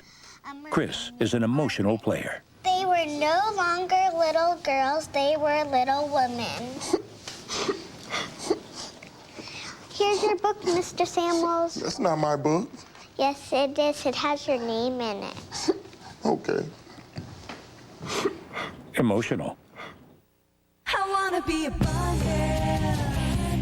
I wanna kiss, I wanna kill. I wanna be a Bond girl. I need to feel the thrill. I wanna be a Bond girl. Play all night, love all day. That's the Bond girl way. Yeah. Robert Wagner hosts the Bond Girl Reunion when the Bond Picture Show presents Goldfinger, tonight 8/7 Central on ABC.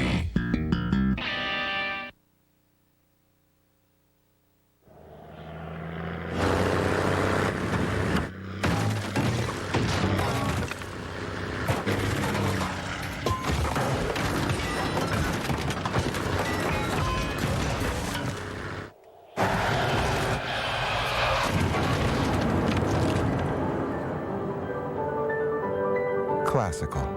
Commercial-free, coast to coast. Beyond AM, beyond FM, XM satellite radio. Diamonds. The Jewelry Exchange is a direct diamond importer. The Jewelry Exchange has thousands of diamonds, most with GIA or EGL certs, laser inscribed and guaranteed the lowest price. 1 carat solitaires are $5.99, 1 carat studs $3.99. The Jewelry Exchange has thousands of rings, pendants, earrings, and bracelets, and specializes in platinum and invisible settings. Only the Jewelry Exchange gives you a low price and double value guarantee. Buy factory direct. The Jewelry Exchange in Villa Park. Sports with Mark G. and Greco, weekdays at 5 and 10. The Toyota Halftime Show. Brought to you by Toyota. Get the feeling. Here now, Al Michaels. Halftime here at Aloha Stadium in Honolulu, the annual AFC-NFC Pro Bowl game, and the AFC on top, freewheeling, high-scoring first half, 28-16. Al Michaels and Dan Fouts. We are here. Our man Dennis Miller, because of the commitment to HBO. Dennis Miller live last night, and he's still back in Southern California. Dendu joining us from Santa Barbara. Hey, Dendu, you were at the Super Bowl last week, your first experience at the Super Bowl. What'd you think? Well, the security was intense. By the way, how you doing? I miss you guys. Security was intense. I was frisked 4 times, and I hadn't even gotten out of the French Quarter at that point. Then we got to the stadium, and it was surrealistic inside. When they were down 3-0, I was sitting amidst a lot of Patriot fans, and you could see that they had that Buckner, Ben Dreif, Bucky Dent look on their face, like, here it comes. Then Law brings back the interception, and all of a sudden, they're up 17-3, and then they got this look on their face like they were John Nash in A Beautiful Mind, and they weren't sure if they were hallucinating this whole thing and when they were going to come back to reality. But it was a fun time. My son Holden and I had a great day. Tremendous game, and there were a lot of plays you can look back and say they were the key play of the game. What was the one play that stood out for you? Well, obviously, like everybody else, I think J.R. Redmond's play. I mean, the fact that he fought that hard to get out of bounds, that was no a fait accompli that the young man got out of bounds. He had to go with it. And I also thought Turbucky Jones there leveling Torrey Holt set a physical tone early on. You know, you can scheme all you want defensively, but at some point, you got to start rocking people. And Turbucky Jones let them know they might win the Vince Lombardi trophy, but their arms are going to be too sore to hold it above their head if they did. Hey, Denny, I don't think a lot of people know, but you went back to Boston in the summer to help the Patriots kick off the season. You were the featured performer at their banquet, and you know what, of course, happened at the end of the season. So whose banquet are you going to work next year? You got to be a guy very much in demand. Well, I just got a call from Marty Morenweg. I told him I couldn't come in, and that they were having dominoes. But I went back to do it for Bob and Myra Kraft, 2 of the nicest people in the league. And it was funny because I met Tom Brady that night. Kraft said, this kid's a comer. I said to Brady, what was it like to play for Paterno? He said, I went to Michigan. I said, what was it like to play for Schembechler? He said, I just went recently. I said, okay, good talking. I had no idea who the kid was. And then I remember Belichick came up to me right before the dinner, and he said, I'm going to send 2 rookies up on the stage with you. Matt Light, Richard Seymour. I want you to make fun of them. I want you to rip them a new one in front of everybody. And he was laughing. And I looked at Belichick, who I've always liked, but he kind of keeps it close to the vest. And I could see that it was a whole new Bill Belichick this year. It's amazing because I know when you joined us last year, you knew the coaches from the perception of the coach on television. Then you get to meet them, and I told you, guys are a lot different than you think they are, especially in a case like Bill Belichick, who you met the very first game you did was in Canton last year with Belichick. Yeah, Belichick is very pithy when you're in the room with him. He's very funny. You can just see he doesn't care about all the frabba jabba. He just does not care about doing the press. He's not the most amiable guy with the press, but he's a defensive genius. He gets in a room and he breaks tapes down like it was the Zapruder film, and he's finally out from under the appreciable shadow of Bill Parcells. I mean, quite frankly, Belichick has been playing Sancho Panza for years to Parcells, and when you look at the records, Al, it's pretty amazing what Parcells' record is with Belichick. Won around 62% of his games. Then the 3 years he was without Belichick, he won around 44% of his games. He only had one playoff appearance to Glenn Dahi, and that was losing to Belichick's Browns. So it's nice to see Belichick get out from under. It was a great week for him, not a good week for Parcells. As disciplined as Parcells is as a coach, it sometimes seems that in his own personal matters, he's very undisciplined. It would appear that Bill Parcells' ironic quandary is that he needs a Bill Parcells in his life to govern him. Yeah, no longer is Belichick tuna helper. He's the Grand Ahi himself. Dendu, enjoy, my man. We'll see you when I get back to the mainland. Dennis Miller joining us from Santa Barbara. Aloha Nui Aloha. Sugar Ray coming up. He'll be performing from Aloha Stadium when we come back. AFC on top in the Pro Bowl game. The first quarter was the highest scoring quarter in Pro Bowl history. 44 points at the half, and Jason Elam will kick off for the AFC. Steve Smith of the Panthers back to receive for the NFC. Smith, the rookie from the University of Utah, bringing it back out to the 26-yard line as we take a look at the numbers of the first 30 minutes of play. Now we've had 5 total touchdowns in the game. David Akers has kicked 3 field goals. But, the NFC's got to do a little bit better job running the ball. Only 8 yards in that first half. Rich Gannon is well on his way to picking up another MVP trophy, completing 8 of 10 for 137 yards and 2 touchdowns. And let's see if the NFC can get something started rushing with Marshall Faulk in the backfield. Jeff Garcia of the 49ers is the quarterback. Kurt Warner played the first quarter, and now Garcia begins through the air, going to the outside, hitting the Arizona Cardinals' David Boston up at the 31-yard line. The Cardinals, of course, don't play very often on national telecasts or major regional games, so Boston pretty much of an unknown guy, but look at that size and the speed, and of course with Jake Plummer at the other end, he put up some big numbers this year. Put on some weight in the offseason, primarily in his upper body to give him the strength to get away from corners, break through that bump and run, but he's got speed.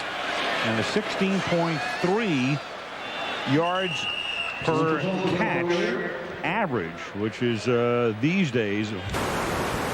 1,598 yards receiving for David Boston. His selection obviously is well deserved, but this is that surprising speed for the Arizona Cardinals, and with Jake Plummer now, this guy, the two of them combined for that great Rose Bowl when Jake Plummer went in, put Arizona State ahead, then David Boston came back to catch the winning pass from Joe Germain. But now they're teammates and really productive for the Arizona Cardinals. Dave's dad, of course, as they measure here, very close to a first down, and they do have it. David's father, Byron, an NFL official. In fact, he was involved. He was one of the guys that had to make the ruling in the Music City Miracle play when the Tennessee Titans knocked off the Buffalo Bills a couple of years ago.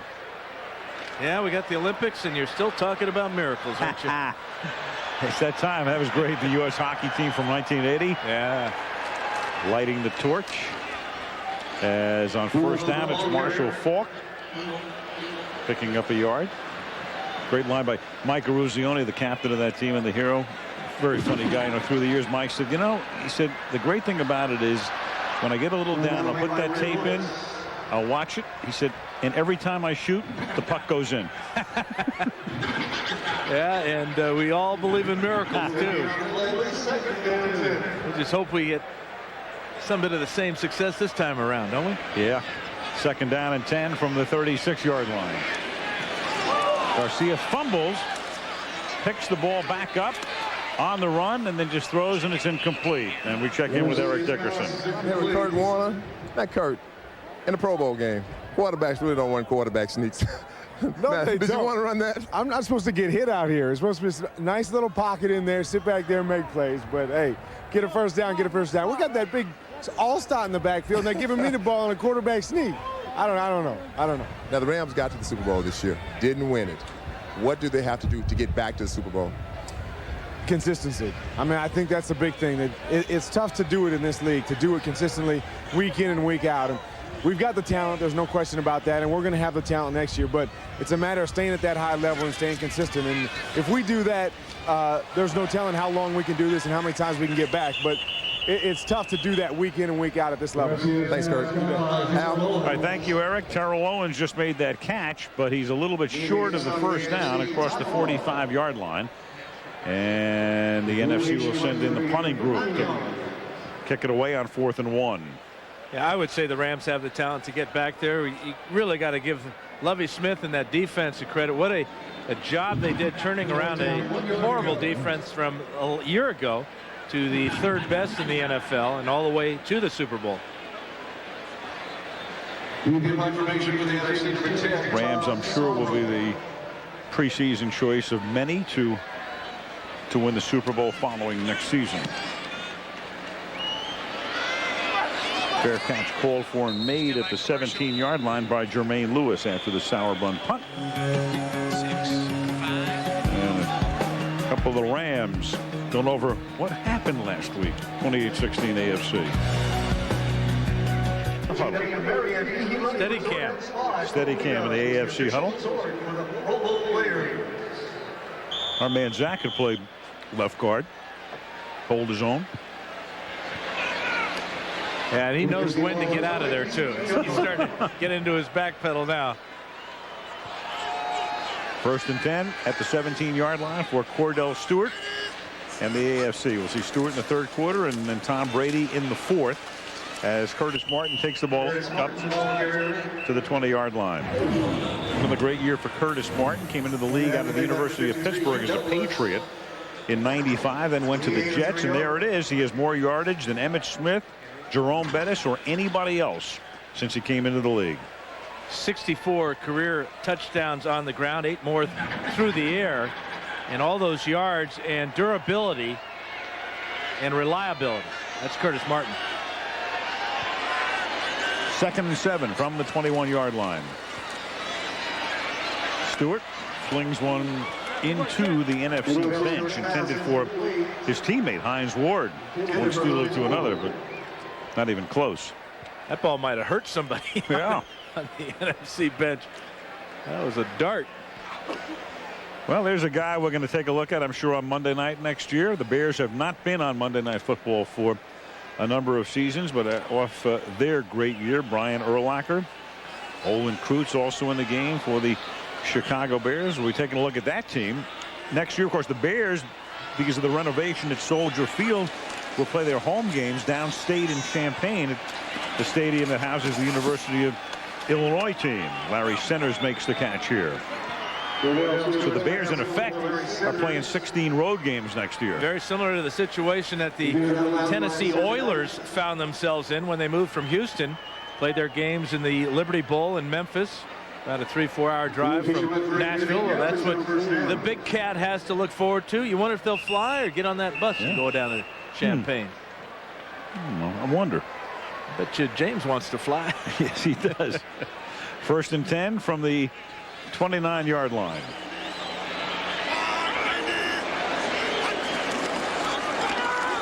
And on end around, this is Hines Ward. And Barber slows him down. Then Ward stays on his feet. And finally, he gets finished off just shy of the 30-yard line by Jeremiah Trotter. Cordell Stewart entering the books this year. Only 2 players in the league with a 70-yard run, a 70-yard pass, and a 70-yard reception. And our longtime booth mate, good pal Frank Gifford would be the other. Only Frank and Cordell Stewart are on that list. Doesn't take long to take that role, huh? 2nd and 10 now for the AFC from the 29-yard line. Little flip underneath. Troy Brown, and Brown up to the 40-yard line. First down. Yeah, Cordell Stewart was a legitimate MVP and comeback player of the year candidate thanks to his offensive coordinator, Mike Mularkey. Stewart operated an offense that took advantage of his superior athletic skills and had enough fun doing so. He led the Steelers all the way to the AFC Championship game. We saw that 90-yard touchdown reception to Bobby Shaw there. But Stewart matured this year, showed the mental toughness, and then mixed in a little bit of fun. What a great year. 1st and 10 from the 40-yard line. AFC up by 12 as Martin swings to the outside. And Curtis gets around the corner and is very close to a first down. They'll mark it at the 50-yard line. Lost the ball as he went out of bounds as we check in with Eric Dickerson. Thanks, Al. I'm here with Brian Urlacher of the Chicago Bears. Brian, the Bears were 5-11 a year ago. This year they were 13-3. What was the big difference with the team this year? I think I just started believing we could win. We got a few breaks early in the season. We won 6 games in a row right at the beginning. Guys got confident that we can win some games. We started playing better and better every week. Now, the Bears have had a great tradition of middle linebackers. Dick Buckus, Mike Singletary. Now, Brian Urlacher, are you trying to follow that tradition? I'd love to, but I got a long way to go. I'm just starting. People always want to compare me to them, but I'm so young right now. I'm just trying to get better every week and trying to see where I can end up. Thanks, Brian. Thank you. Al? Real up-and-comer, Brian Urlacher. Bears securing a number 2 seed in the playoffs, but then could not hold off the Eagles when they came into Soldier Field.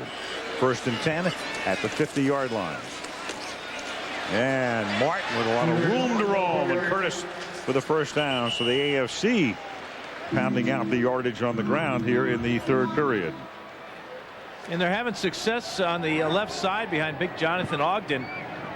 The one thing about all great running backs is they have the ability to slow the game down to their speed. The patience needed as Ogden kicks out, centers leads up, and down the field is Troy Brown.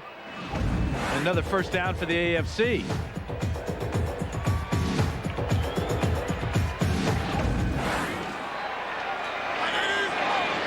"19 years since a Jet running back started in a Pro Bowl game, since Freeman McNeil came out of UCLA. Halfback pass here by Martin, but a little too long for Hines Ward.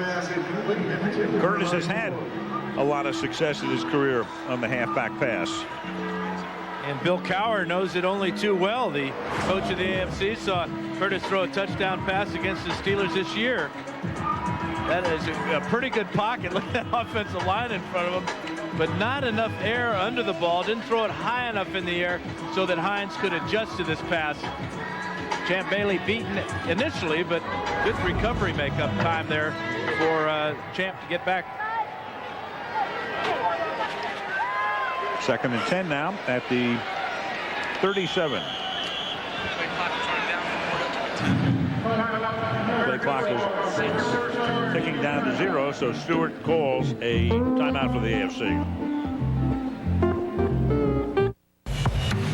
Yo, 2 6-packs and a big bag of ice. And you look at the bite, but the brew tastes nice. Back to the stick it in the fridge, stick it in the fridge, stick it in the fridge, stick it in the fridge.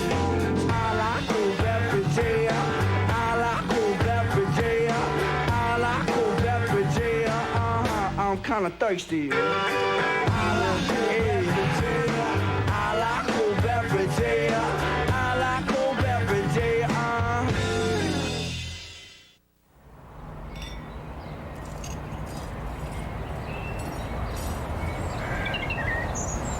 You can slow down investing. You can stop investing entirely. But you can't stop daughters from falling in love.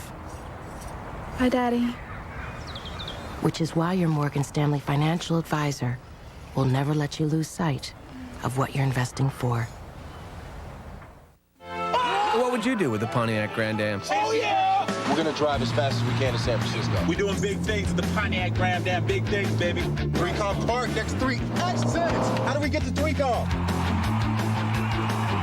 Woohoo! Vegas! This is like living a dream, baby. Yeah! Welcome to Vegas, baby. We on the strip, baby. strip. Oh, yeah. Girls gone wild at the Bellagio. Yes. So what would you do with the Pontiac Grand Am? How you doing? Tell us at Pontiac.com. This telecast is copyrighted by the NFL for the private use of our audience. Any other use of this telecast or of any pictures, descriptions, or accounts of the game without the NFL's consent is prohibited. Tomorrow you can check out an ABC Sports special, The Men Who Made the NFL Season, as Melissa Stark talks with Tom Brady, Garrison Hurst, Michael Strahan, Donovan McNabb, and Cordell Stewart. That's tomorrow on ABC Sports. Dano, that looks very inviting. Yeah, it won't be long now. Keep that running game going, boys. We were talking to Bill Cowher yesterday, who's coached in 3 of these now. He said the Pro Bowl, it's a game that sort of starts slowly. Then you have a couple of big plays, opens up a little bit. Then it gets competitive. And then it's so true. We watched it through the years, especially when you get down to the 4th quarter and it gets close. It's 2nd and 10 after the timeout. Stewart throws, and that's a catch made by Marvin Harrison. But we've seen it all of a sudden. You know, everybody says, oh, it's just an exhibition game and they're playing street football. But as crazy as it sounds, in this era of multi-million-dollar contracts, that goofy $15,000 difference becomes big to these guys at the end of the game. And now so many of these players bring family, and lots of family. And so the family all week are shopping, they're buying things, they're having a good time, they're taking advantage of all the islands have to offer, but that's expensive. And now these guys are thinking about, right, you know, we're going to need that extra 15 when we get that hotel bill. 3rd down and 5 at the 32-yard line. Halfway through the 3rd period. Stewart. And that's caught, and breaking a tackle and picking up a first down is Hines Ward. One Steeler hits another to move the change to the 23-yard line.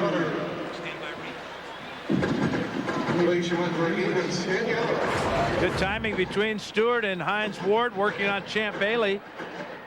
Missed tackle here for Champ. This is one of the most deceivingly strong receivers, tough guy receiver, Hines Ward. Best blocker in the NFL, but now getting recognition as a pass catcher.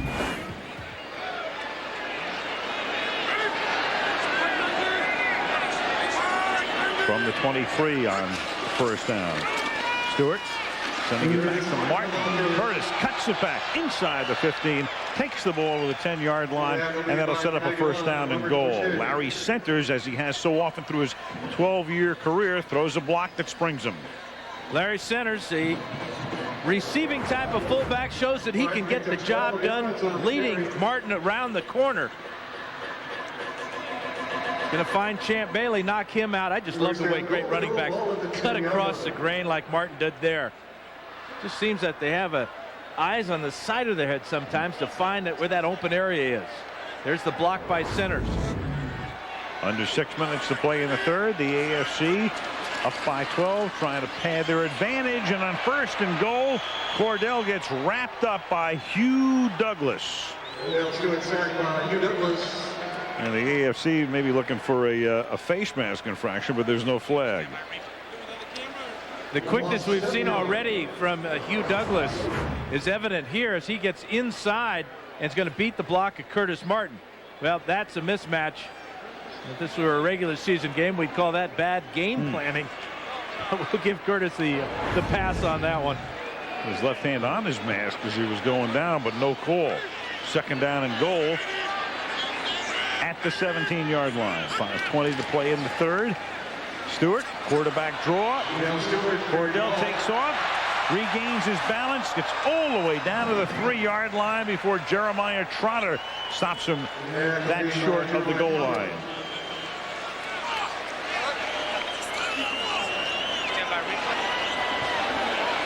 This is why Cordell Stewart is such a valuable weapon, especially in the red zone. On the quarterback draw, makes a few miss and takes it all the way inside the 5. So Cordell trying to guide them all the way down the field on a drive that began at the AFC 18-yard line. Now they are inside the 3. 3rd down and goal. No play. Delay a game. Yeah. delay game, American Football Conference, 5 yards, repeat third down. You know, that's unusual because you have the Pittsburgh coaching staff over there calling the plays into Cordell. He's used to hearing the terminology, used to hearing a familiar voice, and yet not aware where the clocks are, the game clock. It's called for delay of game.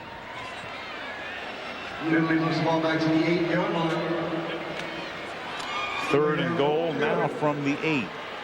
His main man Ward goes wide to the left. You've got Marvin Harrison wide to the right. 2 wideouts are there, and instead they're going to keep it on the ground. They're going to let Curtis do it, and he won't, because that's Bryant Young making his presence felt, and the San Francisco 49er defensive tackle wraps him up. And so it's 4th down, and the field goal group comes in. Interesting call by Tom Clements. Wonder if he thought it might have been 2nd down there. The play was actually, it was Leroy Glover who made that last play. Young and Glover both wearing 97. And having the similar colored helmets. Absolutely. And similar impact as ball players. Now a 29-yard field goal attempt by Jason Elam is good. Is no good. No good. Wide to the left. So Elam a little chip shot. And after the AFC moves all the way down from the 18 to a 1st and goal and get inside the 3, they can't even cash in on an easy field goal. All for naught. The lead is still 12. What would you do with the Pontiac Grand Prix? Let's go, baby. We're on our way to Lime Rock, premier Grand Prix racetrack around here. Where else would you take a Grand Prix except on a Grand Prix track? Let me see how you handle, baby. Did I tell you? It's so much fun. Get out of my way. This could so be our job. Wait a minute, just drive around the 3 of us? Well, no. So what would you do with the Pontiac Grand Prix? None of us have ever been to AC. Dinner, tuxes? Tell us at Pontiac.com. Elvis! Right now, you can get a DirecTV system at Blockbuster absolutely free. That's right, absolutely free. Not only that, we'll also give you free professional installation. Plus, only Blockbuster will give you an entire year of free movie and game rentals. It's a free DirecTV system. It's free professional installation. It's free rentals for a year. It's the deal you don't want to miss. Get a free DirecTV system only at Blockbuster. Just stop by your local participating store. I am Emmett Smith. I'm Emmett Smith. I'm Emmett Smith. I am Emmett Smith. I am Emmett Smith.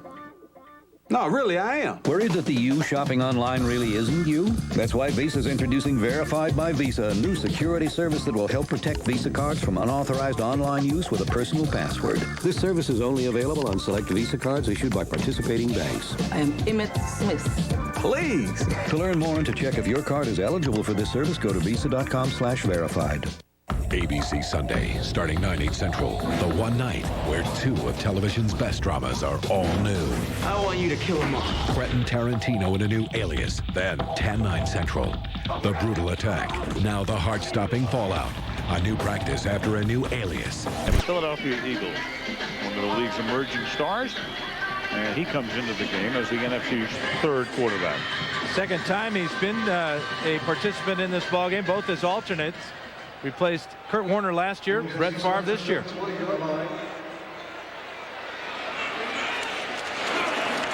And the Syracuse product on 1st down hits Owens for a gain of 7. Let's check in with Melissa. Well, Al, you always hear about players bringing their families, other teammates to the Pro Bowl. Well, John Lynch has brought an extra special guest. DJ Krause, he's 9 years old from St. Petersburg, Florida, and he's battling cancer. He's a huge Bucs fan, and his one wish was to come to the Pro Bowl. What's been the best part about this week? Being at the game and being in Hawaii. Oh, great. I'm sure you've had a great time. John, how did this all come about? We were called at our foundation, the John Lynch Foundation, and a fund, the Children's Dream Fund, told us about DJ's story and asked us if we could do something, and it's just been great seeing he and his family over here. He's living the Hawaiian experience. He's gone boogie board, and he's enjoying the game down here on the field, having a great time, and he's a great kid. Well, great. A very special trip. Have fun. All right. Back to you, Al. Yeah, that's really neat. John Lynch is really a real class guy, class character. Yep. Yeah. Absolutely. Terrific. So many players these days have foundations doing so many great charitable things. John leading the way. 3rd down and 3 from the 27-yard line. And that's caught by Alstott, and Lynch's teammate in Tampa Bay picks up a first down before he's run out by Kendrell Bell. What kind of a day has it been for Jeff Garcia, the predecessor to McNabb? Listen in. Very good.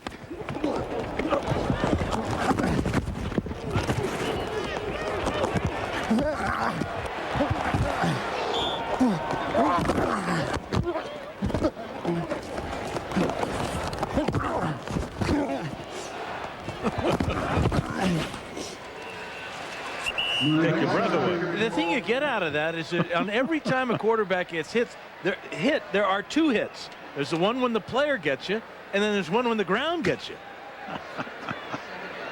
Not a bad day statistically for Jeff, but physically, not the way he wanted to spend a Hawaiian vacation. Who laid the biggest lick ever on you?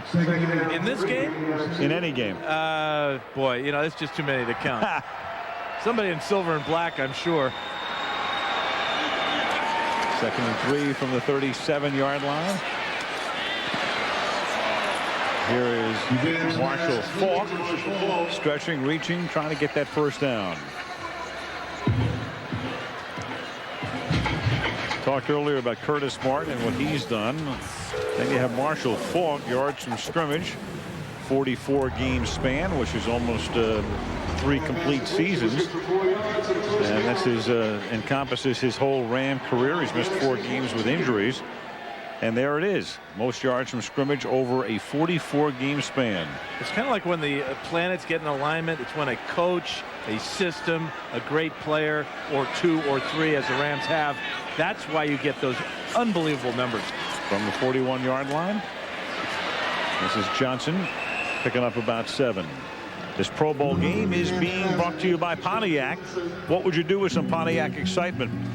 Your Morgan Stanley financial advisor who will never let you lose sight of what you're investing for. Verizon Wireless joined in. And a Rocky Mountain Cold Coors Light. Are you ready for a cold one? Yes, I am. Yes, you are. Started the day with a cold guava juice. And we'll end it with a cold guava juice. Or 2. 2nd and 3 at the 49-yard line. Faulk. You know, you talk about the planets in alignment. They were pretty aligned when he was a rookie, Dan, because as a rookie with the Colts, he wound up as the MVP in this game. At 108 yards, in fact, still holds the Pro Bowl record for the longest run in the Pro Bowl. It's great to see him here too. You know, he's working on a knee that's less than wonderful. But Marshall Faulk is here at the Pro Bowl. And that is the end of the 3rd quarter. The AFC maintaining its advantage 28-16. And our coverage of the 2002 Pro Bowl returns from Honolulu after this from our ABC stations. Valentine's Wednesday, Drew falls in love with a cop, but it's a fatal attraction. Hey, you really want to shoot me? A new Drew Valentine's Wednesday on ABC. Now during the auto show, your window of opportunity is wide open. That means it's time for great deals on great Ford vehicles. Get 0% financing or $2,000 cash on the best-selling compact pickup for 15 years, Ford Ranger. 0% or $2,000 cash. Choose 0% financing or $2,500 cash on the tough Ford F-150. That's 0% or $2,500 cash. But hurry, the window of opportunity won't stay open for long, so get to your local Ford store today.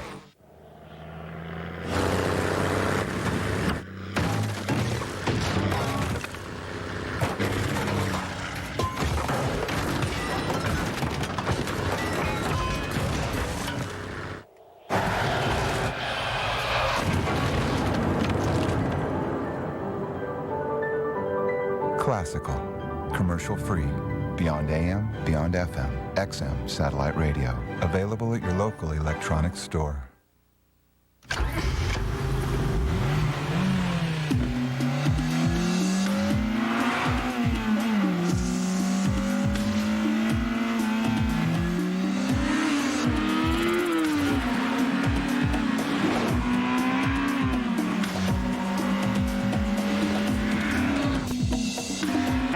has a 1st and goal at the 6-yard line. Perfect throw. Donovan McNabb to the 49ers. Terrell Owens right on the money down the sideline. Owens working against Delta O'Neal with a little in fake and then the speed down the sidelines. Good concentration as Lawyer Malloy was coming over to help out. So here's McNabb, his team down by 12, trying to draw them to within a touchdown on 1st and goal. Split back set here. First and Allstott in the backfield. On a roll, McNabb, a little shovel, and it is picked off. He shoveled it right into the arms of Junior Seau. Quiet day for Seau, but sooner or later with Junior Seau, he gets into the middle of the action. And Donovan McNabb might have scored if he holds on to the ball, but he pitches back into the middle, and there's Junior. In and out. Good. Keep the victim calm. 1 and 2 and 3. Okay, there you go. It's over 130 channels, sports, news, entertainment, even your local channels, and it's only $39.99 a month.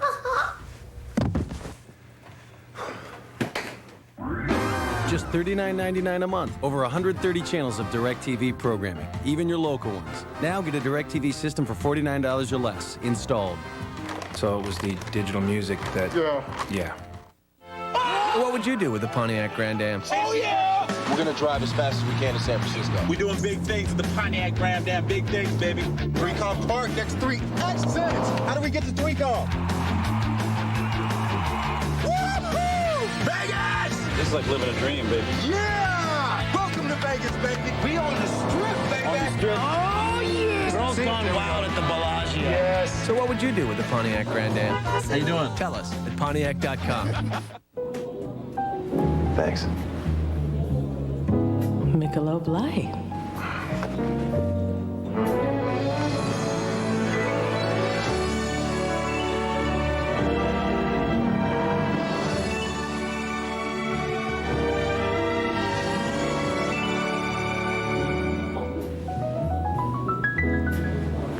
There you go, baby. The great taste of Michelob Light makes any occasion seem special.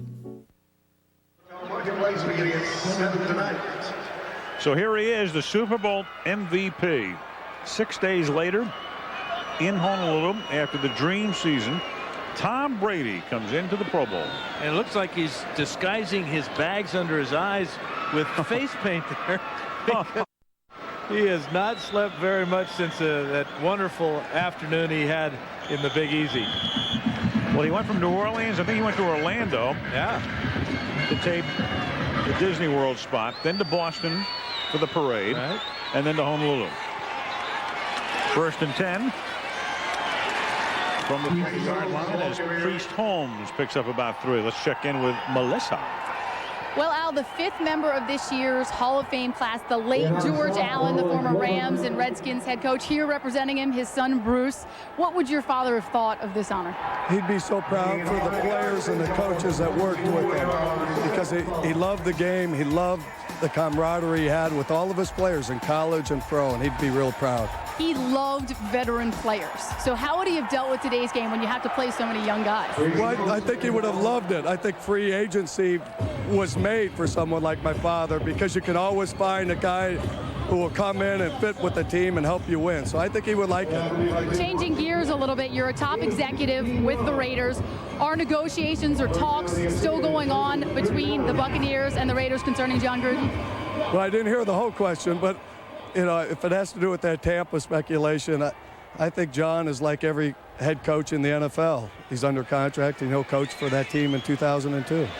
The first part was, are negotiations still ongoing? With who? No, John at the end of the year, we addressed that with John, and we feel real comfortable where we're at right now. All right, so your lips are sealed, basically. Thanks very much. All right, thank you, Melissa. As Jermaine Lewis takes the ball to the 39-yard line for a first down. Jermaine Lewis, who voted into the game as a kick returner, but Jermaine Lewis, as well as a great special teams player, very important to Brian Billick's offense to get him the ball as much as possible. But again, an unprotected player. Maybe going to Houston. Good witness stand performance by Bruce, by the way. It's Brady from the 39-yard line, and the pass is incomplete. Your Honor, I didn't hear the entire question. Have you stopped beating your head coach? Second down and 10. Now, we've been talking about it throughout the day. The Tampa Bay situation, no head coach there yet. John Gruden's agent telling the Raiders that there's no way that John would come back after next season, which will be the 5th and final year of his existing contract. Because a lot of things can happen between now and then, but that's where it stands at the moment. Second down and 10 from the 39-yard line. Holmes to the 35.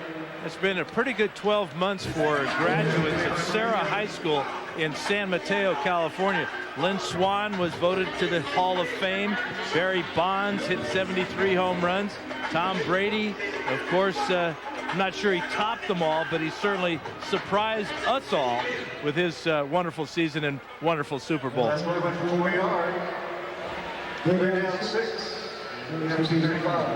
Third down 6 now from the 35-yard line.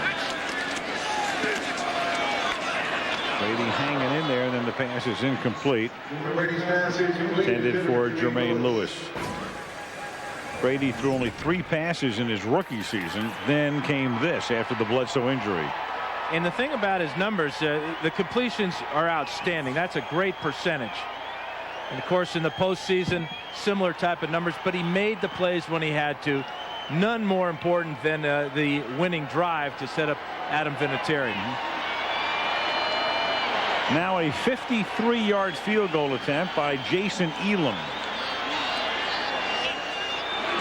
which would be a record for the AFC-NFC Pro Bowl, but he misses. So Elam, who shares with Tom Dempsey the record for the longest regular season field goal, 63 yards, has missed back-to-back attempts, and it stays a 12-point cushion. Day 15, just 900 feet from the summit. Day 15. Where's he going?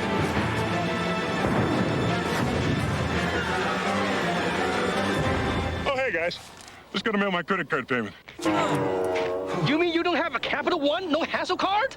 Want a choice of payment dates? Try Capital One's no-hassle card. Plus, get the nation's lowest long-term fixed rates and no telemarketing. What's in your wallet? This is the most lackluster pigskin party ever. Gentlemen, you need help. Honey, spicy. Who you calling honey?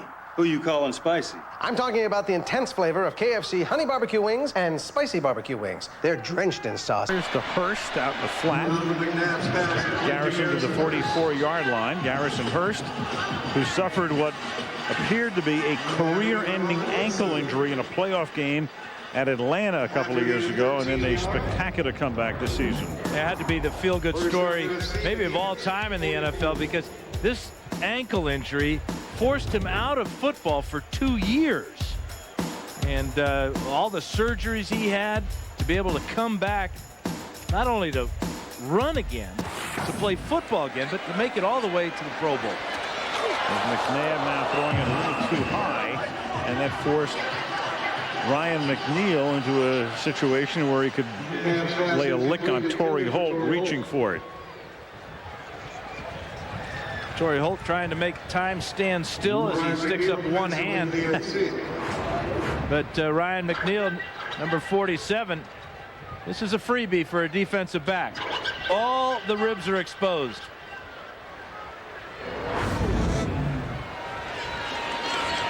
Second and 10 now at the 44-yard line.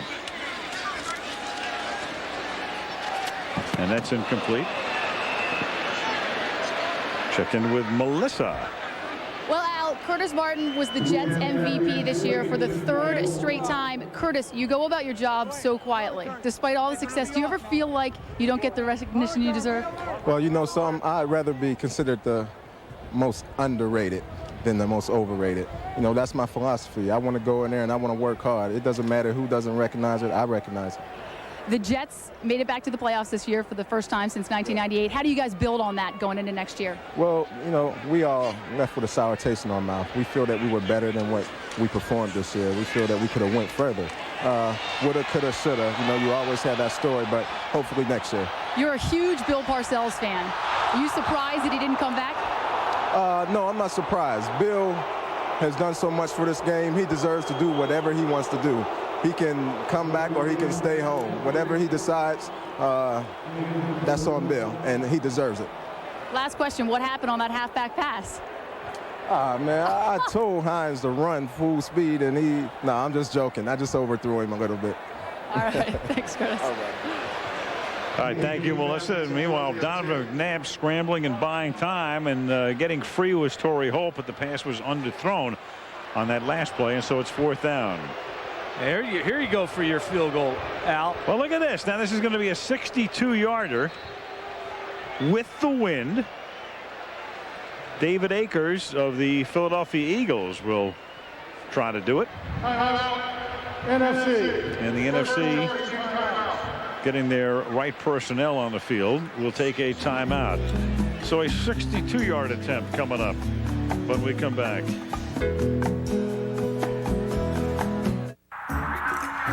Honey, I've got the black teddy on. Yeah, okay. And I put the satin sheets on the bed. Yeah. Be up in a minute. I've got cold Bud Light.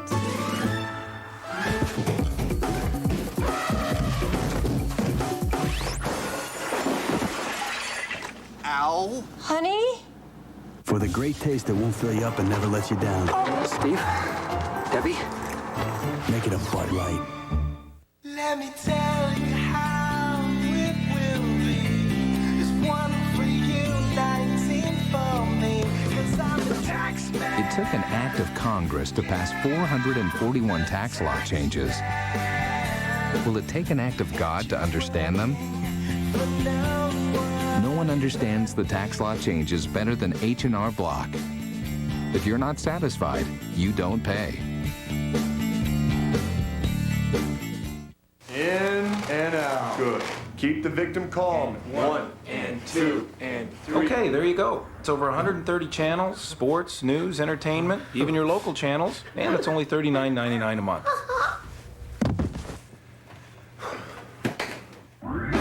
Just $39.99 a month. Over 130 channels of DirecTV programming, even your local ones. Now get a DirecTV system for $49 or less, installed. So it was the digital music that... Yeah. Tonight at 10, the controversy over the proposed sale of a Northside cemetery. And Rob Johnson has a close look at the cars of the future at the Chicago Auto Show. Volunteers of America today. Tomorrow, after a hostile takeover of SD6, the only way to save Sydney Bristow is for the CIA to blow her cover. A new alias tomorrow, right here on ABC. Here comes Akers now. The NFC-AFC Pro Bowl record for a field goal is 51 yards. Morton Anderson and Jason Hansen. So this would break that record by 11 yards. This is a 62-yard attempt with the wind. And the kick is no good.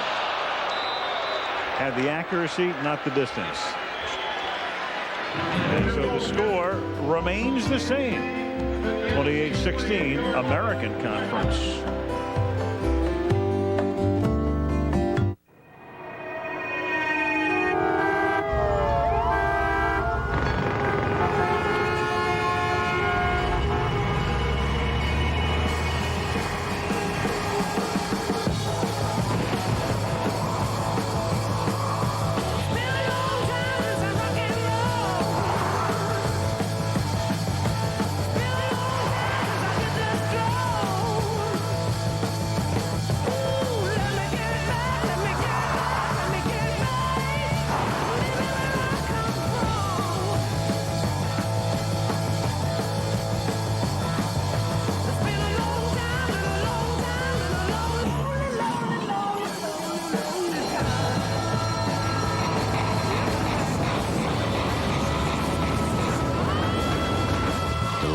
Bloodline is about to boil. Cadillac. Breakthrough. Tuesday, if you don't watch The Chair. I'm going to get really cranky. Answer the question. That's correct for nothing. And people, you do not want to see me cranky. I'm your heart stopper this time. The Chair, hosted by John McEnroe. I got to practice my line. A new episode Tuesday at 8, 7 Central, followed by a special New Who's Line on ABC. Diamond Head on this beautiful Saturday afternoon. Well, there's the newest bobblehead doll, the Houston Texan doll. Love you, dark blue. Texans beginning play next year. A week from Monday will be the expansion draft. And we will see the Texans make their debut as you take a look at another big Texan, Bruce Matthews.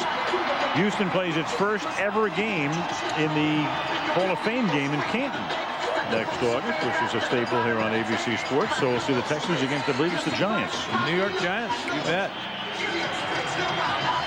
Meanwhile, the AFC at the 48. You know who's nervous right now? Some of our friends who like to bet the over. We had a 34-point first quarter. The over-under is 44.5, and those guys who bought mansions in Beverly Hills 2 hours ago are calling for the inspector to take another look right now. And the pass is intercepted at the 24-yard line. Picked off by Champ Bailey of the Washington Redskins. Bailey across the 50. Look at this run back. Reminds you of Eric Allen with Philadelphia a few years ago. Takes it all the way back to the 30. Champ Bailey at the end of it had a chance to lateral the ball to Sammy Knight, who might have taken it in the end zone.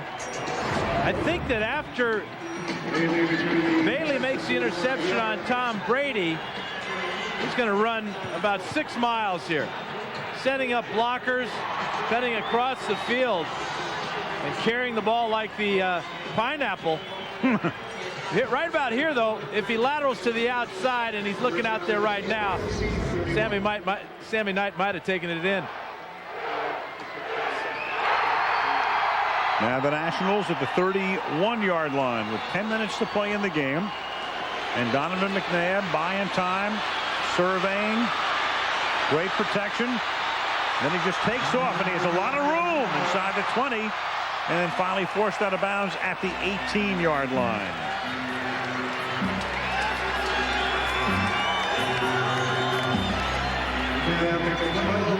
Now, even in the Pro Bowl, conditioning comes into effect. You look at the pass rush, or lack of it, for the American Conference here.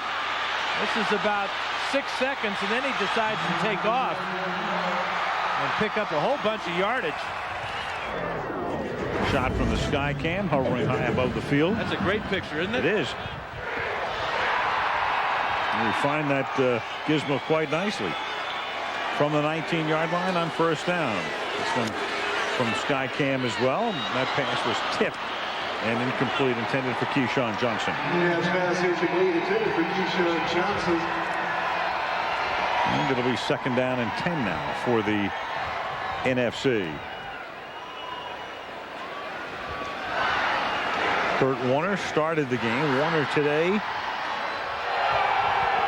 didn't throw very many passes down the field, just a bunch of swing passes, but I'm sure he's looking forward to giving that thumb a good long several-month rest. 2nd and 10 from the 19-yard line as McNabb slings it inside the 10 to Keyshawn, who takes it to the 5, and that'll make it 1st and goal.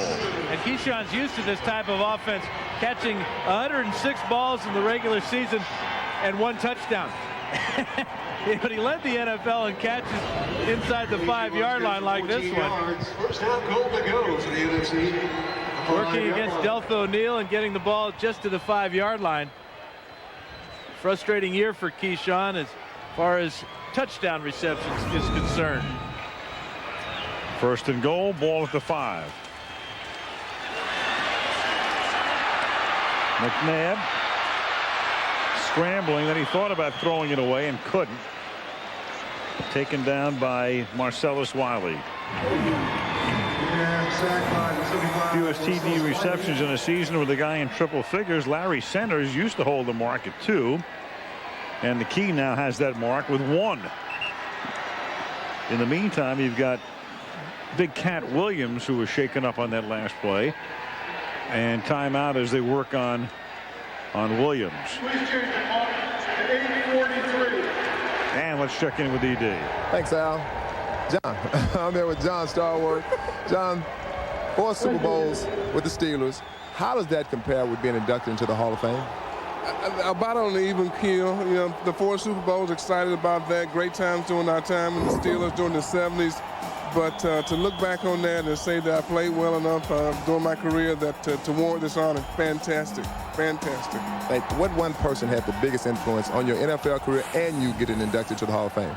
Gosh, I don't think I can narrow it down to one, Eric.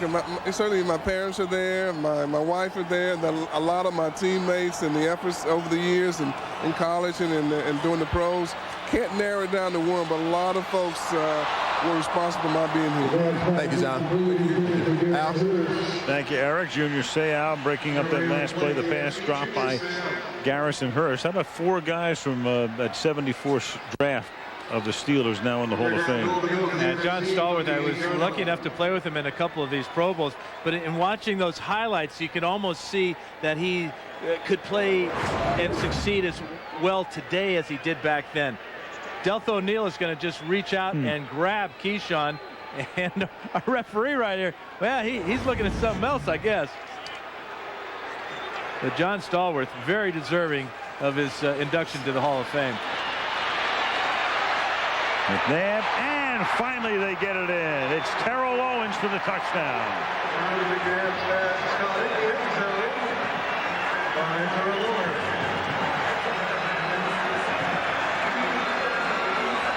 You know, you give a normal quarterback time to throw, he's going to find somebody. When you have a guy with the mobility of McNabb, you're almost guaranteed he's going to find Terrell Owens. He's going to work across the middle and then back to the outside. But watch the lane right there that McNabb has and the huge target in Terrell Owens. Well, Owens is going to get a look for player of the game. That's 6 catches for Owens for 93 yards and a touchdown. And now Akers will try to make it a 5-point lead, and he does to make it 28-23 with 8:12 remaining in the 4th quarter. McNabb to Owens, 5-point lead. There he goes.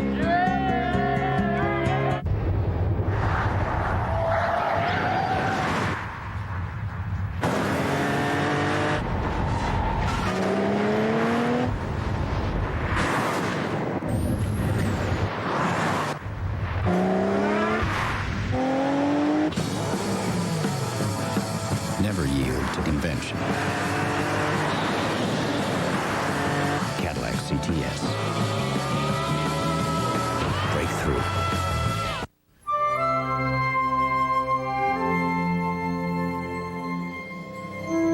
Your buddy is just a whisker away from making the worst decision of his life. But he doesn't see it that way. He's had too much to drink. That's where you come in and keep him from getting behind the wheel. He may not say thank you, but I'll say it for him. Thanks, buddy.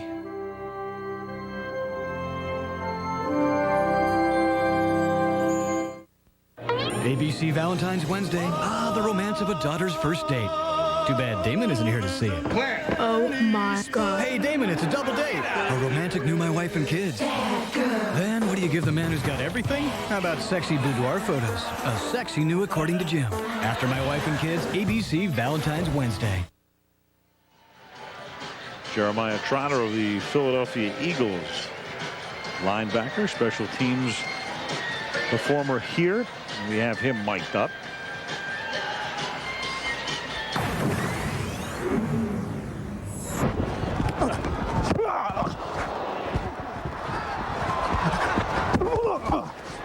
No, I'm cool. I just banged it down on the turf, man. Where's the sack? Fluid. Shut it down. I'm all right. I've been playing like this all season. Anybody hurt me, Jesse, get him. Get him, Jesse.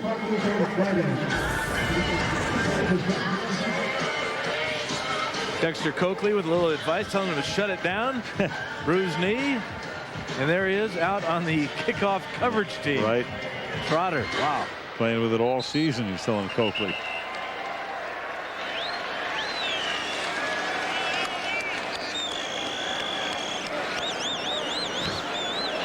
Akers wearing his wedding ring? Apparently so. Yeah. Yeah. Good eyes, Al. Spot those wedding rings a mile away, Dano.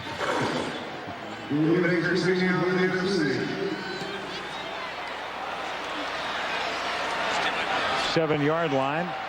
Troy Brown and his band of renown back up to the 27-yard line comes the New England Patriot. This Pro Bowl game from Honolulu is being brought to you by Cadillac. Breakthrough. FedEx, Ground, International, Online, or Express. Don't worry, there's a FedEx for that. And H&R Block, just plain smart.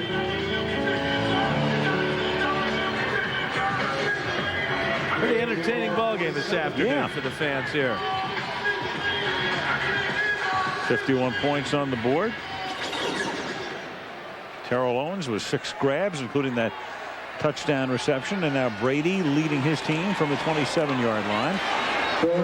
Little toss back to the Cincinnati Bengals. Corey Dillon up to the 34-yard line. Dillon breaking Walter Payton's mark, most rushing yards in the game a couple of seasons back against Denver. Interesting talking to Bill Cowher and his impressions of these players. He is so impressed with Corey Dillon, with the size, but the speed that is so deceptive. And he gets to face him twice every year. Sure. 2nd down and 4 at the 33-yard line. Dillon.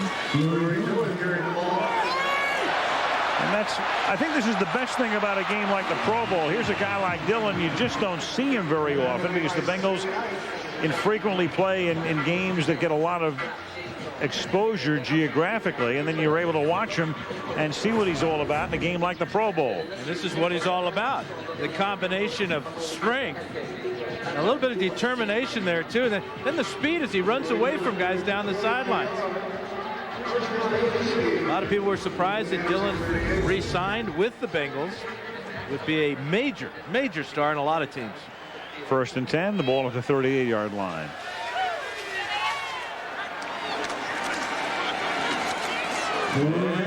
Dillon again, tripping up. Turf tripped him up at the 25-yard line. And that's a 1st down. Well, the Skycam is going to give us a real good look at this hole over the right side here. But then he just kind of, he's got Hawaii legs there. One big run and then trying to get a second one and tripped in the sand.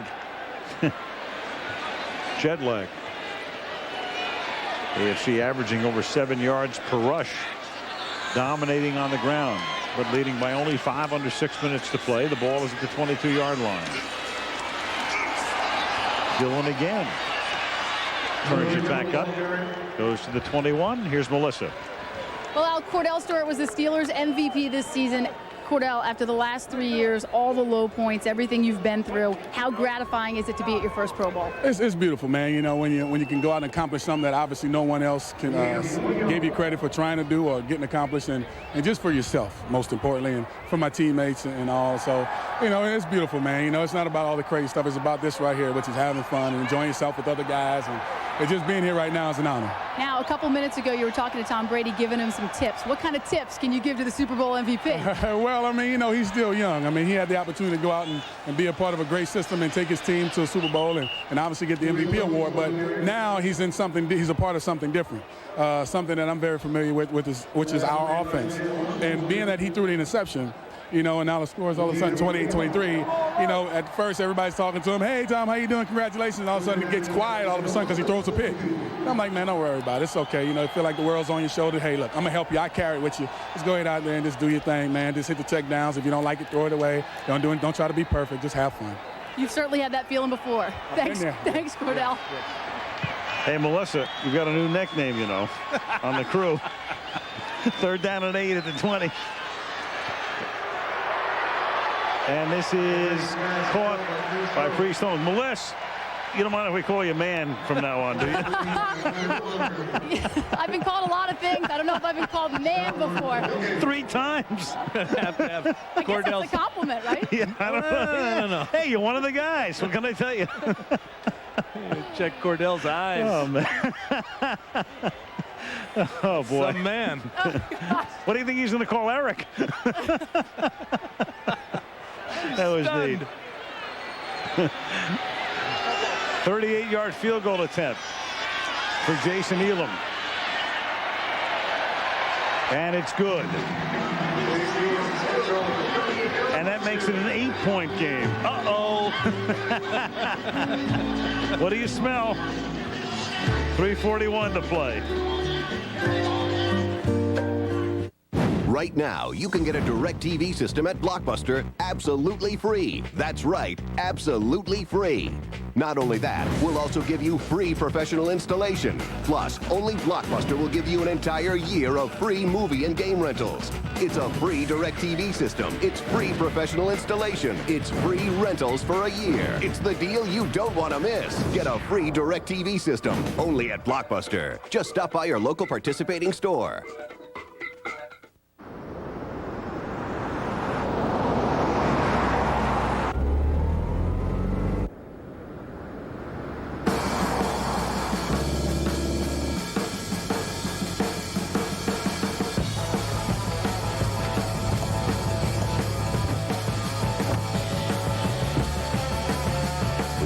First reconfigurable luxury SUT. Cadillac Escalade EXT. Breakthrough. Can you hear me now?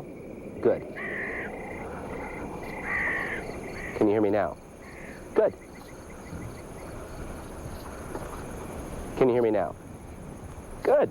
How do you build America's largest wireless network? Can you hear me now? Good. By never being satisfied. Can you hear me now? Good. Verizon Wireless. We never stop working for you. ABC Sports goes strong to the hoop. Highly ranked Oklahoma State battles Fresno State, and Big East rivals meet when Miami faces Boston College tomorrow at 2:30 Eastern. Dano, sunset or sunrise? Set. What's your call? Set? See, I agree with you. There's the green flash coming. Keep your eye on it. I'll tell you. Okay. Beautiful Hawaii. And turned into a gorgeous day as the AFC tries to protect its lead, and Elam's kick is taken by Steve Smith from the 8-yard line. Swinging to the outside, turning the corner. Flag comes in, and he's out of bounds up at about the 40.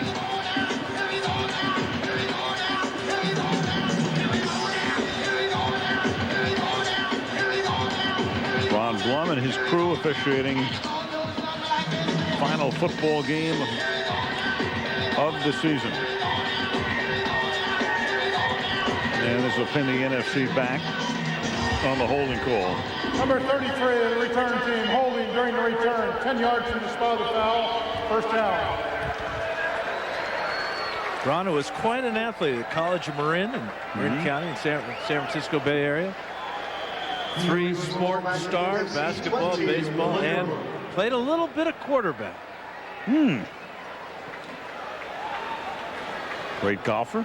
Absolutely. As good as Arnold Palmer. Yes. Used to be.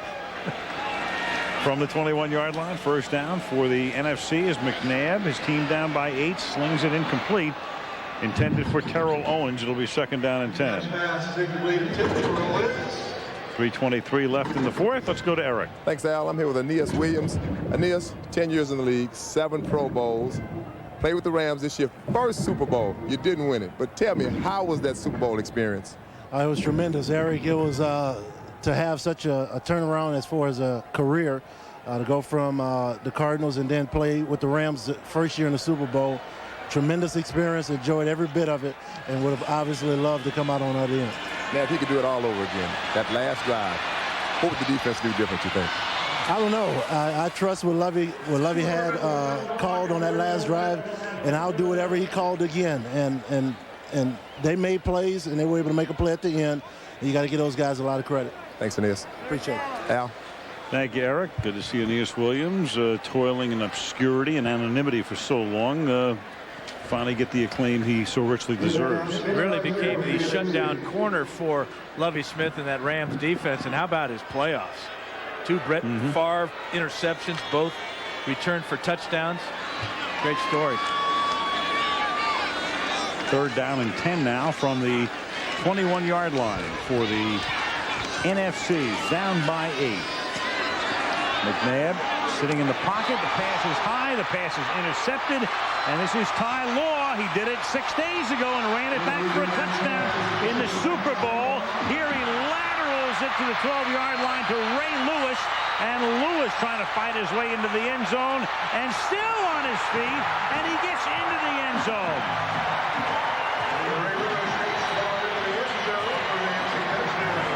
Law to Lewis.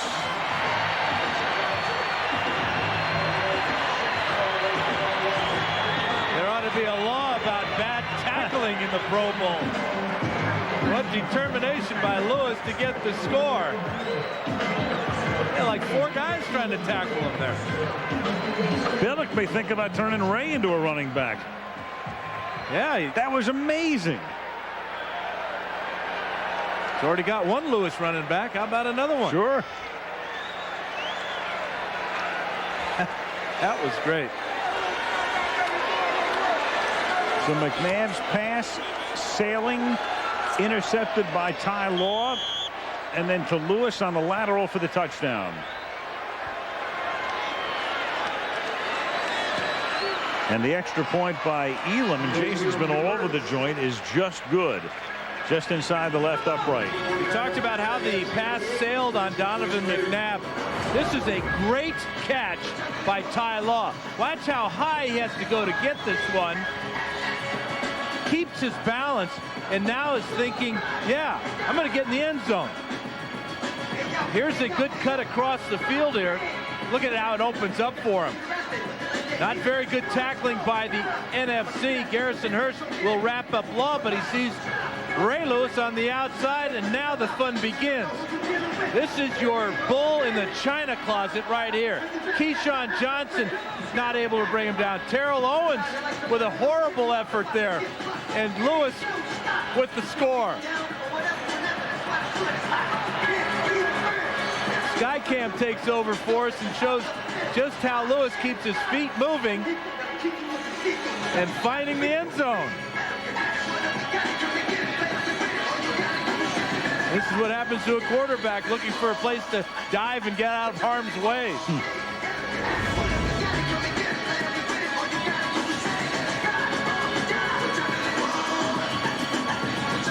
And it looked like it was a legal lateral by Law. Pretty close. No challenges here to begin with. Let's go to Melissa. All right, Al. Well, Ray Lewis clearly with the play of the game. You were out of breath. First of all, why didn't you save that for the regular season? Hey, you know, they say save the best for last. All right, tell me what happened on that play. Hey, I saw him going across the field. I saw him cut back. I knew there was nobody else left. I think Keyshawn came off the sideline to try to stop me. But it was a great play by Ty Law, and I just ended it off. Unbelievable. All right, I'll let you catch your breath for a sec here, but tell me what's going on with the Ravens defense with Marvin Lewis. I mean, what should we expect from you guys next year? Things are happening. I'm going to go back out here. I'll be back. Okay, well, he'll leave us hanging now. Things are happening, but we don't know what. He's coming back. We'll let him catch his breath, and I want to hear what he has to say about Marvin Lewis. Ray Lewis, the Super Bowl MVP last year, cornerstone of the Ravens defense, and taking it in for the score here in the Pro Bowl. When you have success, you lose assistant coaches because they get hired somewhere. When you don't have success, you lose assistant coaches because they get fired. Yeah. And McNabb in traffic. Incomplete. 2nd down and 10. Two of the more unusual interceptions you'll ever seen have been thrown today by Donovan McNabb. A shovel pass that Junior Seau picked off inside the 5-yard line, and that that great play by Ty Law and Ray Lewis.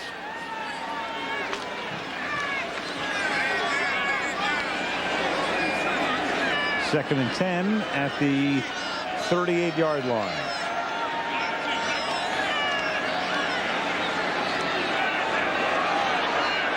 And that pass is incomplete. Intended for David Boston. It'll be third down and 10. Well, if the AFC holds on and wins this game, this will be the 32nd game in the series since the merger. And the conferences would be even. It would be 16 and 16. Yes, Alan, I know you're wondering how I did. 1-5. 1-5.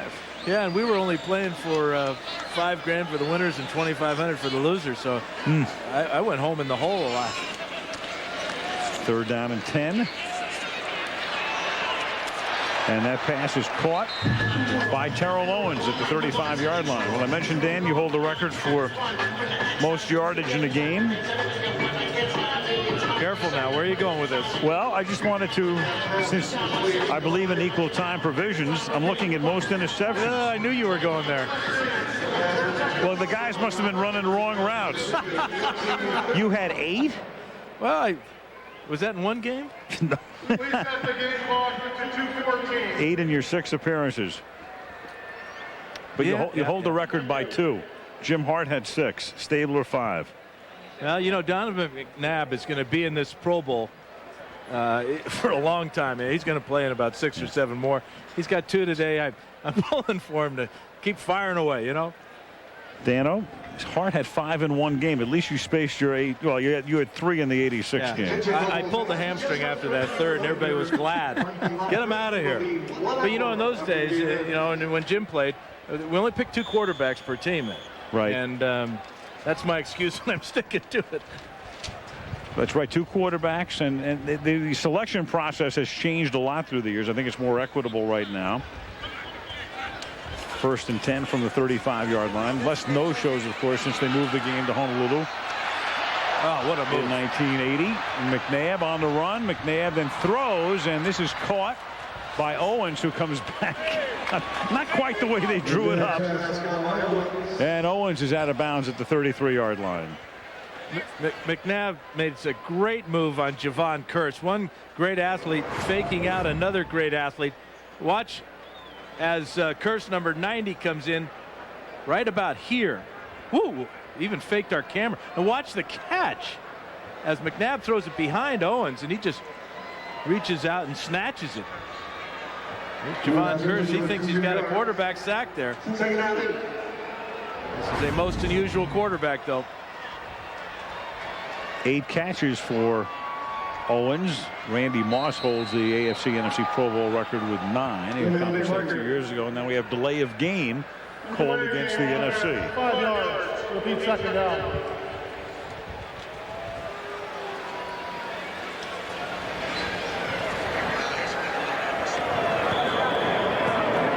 Oh, is that right? Is that a promo? Does that count as promo time, Fred? Why not? Goldfinger. Shirley Bassey. Second and 14. As McNabb throws to Hurst. And Garrison loses the football on the far sideline, but the NFC retains possession at the 2-minute warning. How about that? How about the clock operator? It stops when it should be going. It's going when it should stop. No problem, brother. Would you check that clock operator's booth on the way out, please? 2-minute warning, we think. 38-23. He was a threat to go the distance every single time he touched the football. Or as one rival coach used to say, Barry Sanders has 2 speeds. Here he comes, and there he goes. Hey, nothing beats an original. Original Coors, brewed with Rocky Mountain water. Original Coors.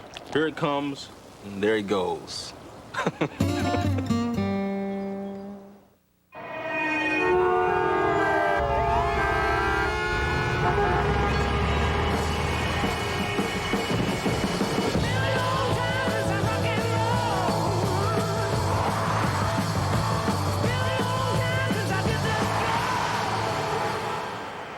legend reborn.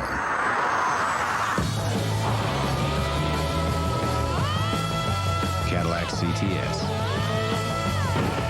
Breakthrough. Is your dandruff sending the wrong signals? Go! Go! No. Get Selsun Power. Doctors recommend Selsun Blue.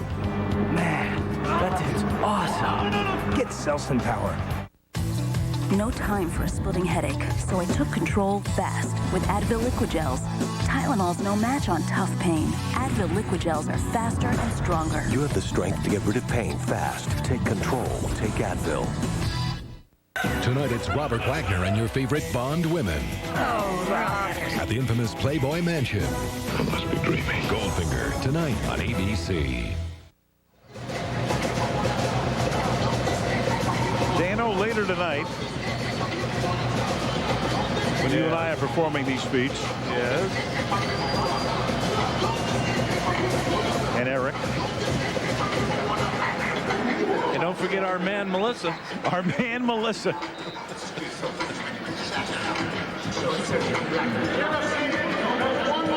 Goldfinger coming up next, except on the West Coast, where we have college basketball coming your way. Well, our crew winding down its season.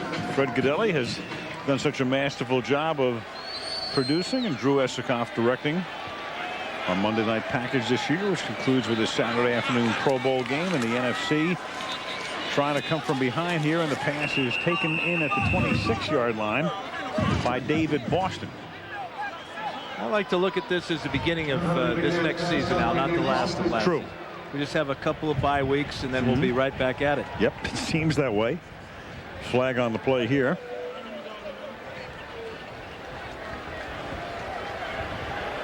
I believe this might be one of those detected from the observer upstairs.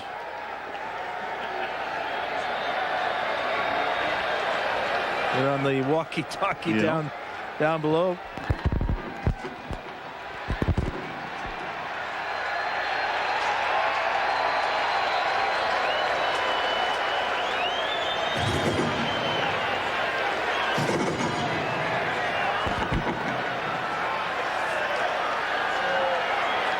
No idea. I think the line judge.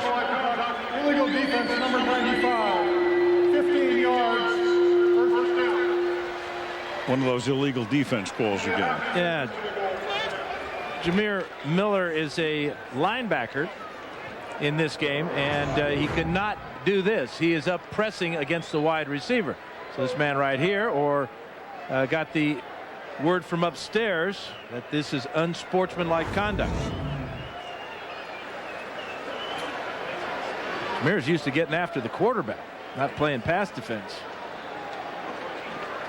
And that is a 15-yard penalty here, which moves the ball just inside the 15-yard line and gives the NFC a first down.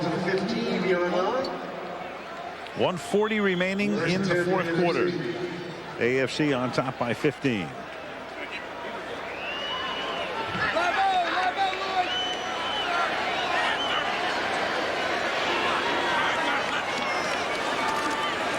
McNabb for Hurst to the end zone. Touchdown, Garrison Hurst. And with a minute and a half to play, it's 38-29.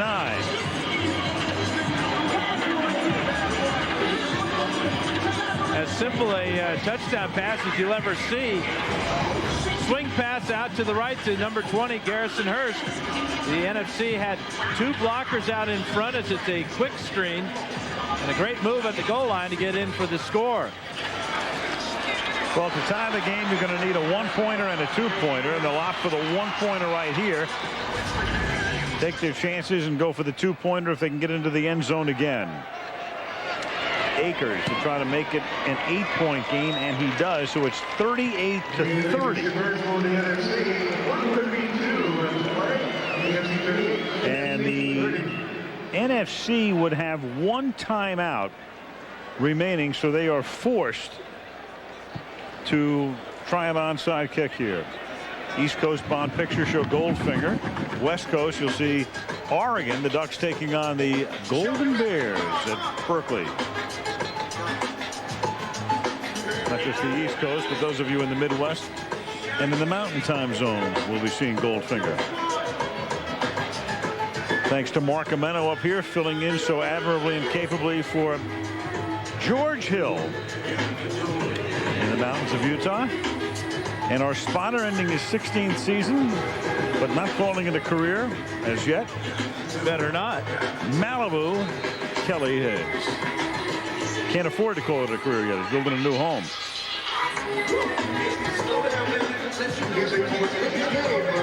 Onside kick is imminent.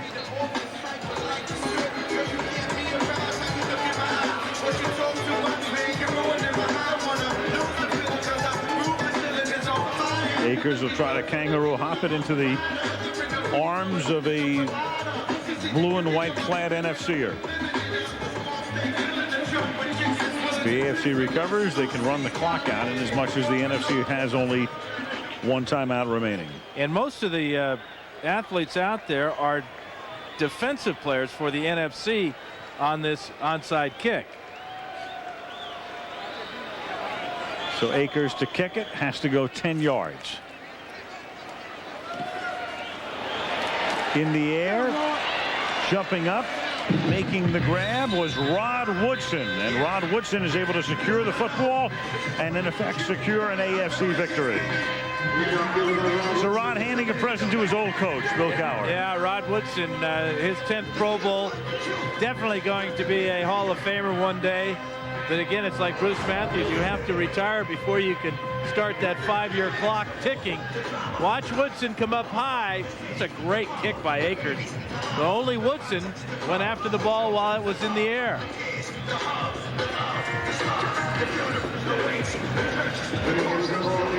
They need a new DJ here, I decided. Where's Don Ho? Oh, man. Where's Danny Calvacchini? Yeah. Best playing football for the winning quarterback. Little kneel down will do it. And the NFC will stop the clock, but that's their last stoppage. And we understand that Rich Gannon has been voted the player of the game, so that's the second year in a row for Rich Gannon. The award named after Dan McGuire, former columnist with the Advertiser here in Honolulu, also former 49er publicist back in the Brody and Tittle days. That's right. He wins this Cadillac. That's the prize. Dan McGuire was married to Margaret Keane, who was the great artist. Absolutely.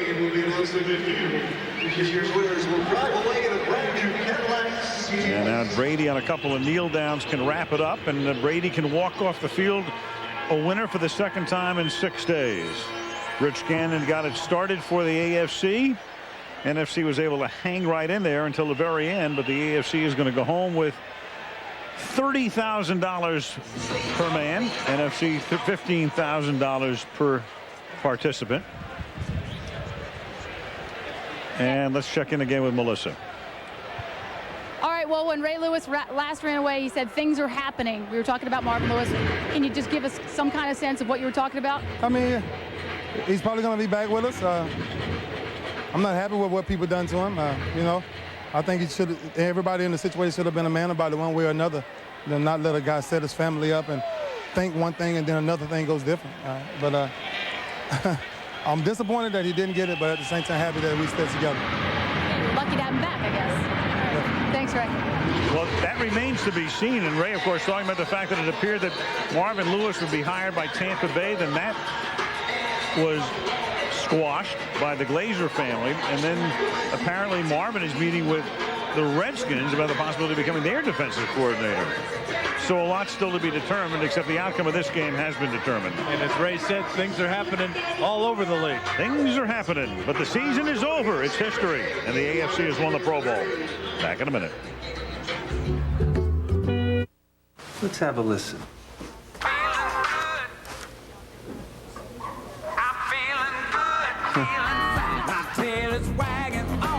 It's got to be the puppy chow. Vets have been recommending Puppy Chow for years. There's no better way to get him off to a strong and healthy start. Purina Puppy Chow brand. some puppies' needs are different than others. That's why there's Puppy Chow Large Breed formula to help big dogs develop strong bones and joints.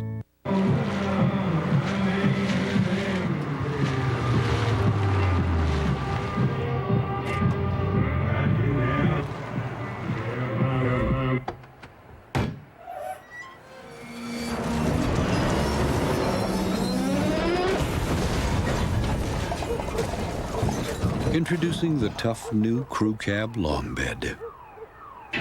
It's the next frontier. ABC Sunday, starting 9/8 Central. The one night where two of television's best dramas are all new. I want you to kill them all. Quentin Tarantino in a new Alias. Then 10/9 Central. The brutal attack. Now the heart-stopping fallout. A new practice after a new Alias. Sunday starting 9/8 Central on ABC. Been a great year, and on behalf of Dan Fouts and Dennis Miller, Eric Dickerson, Melissa Stark, Al Michaels with a reminder again. The final score here was the AFC 38 and the NFC 30 in the Pro Bowl.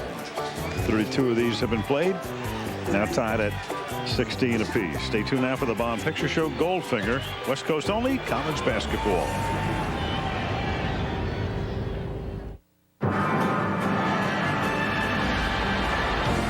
ABC Sports thanks you for watching this presentation of the National Football League.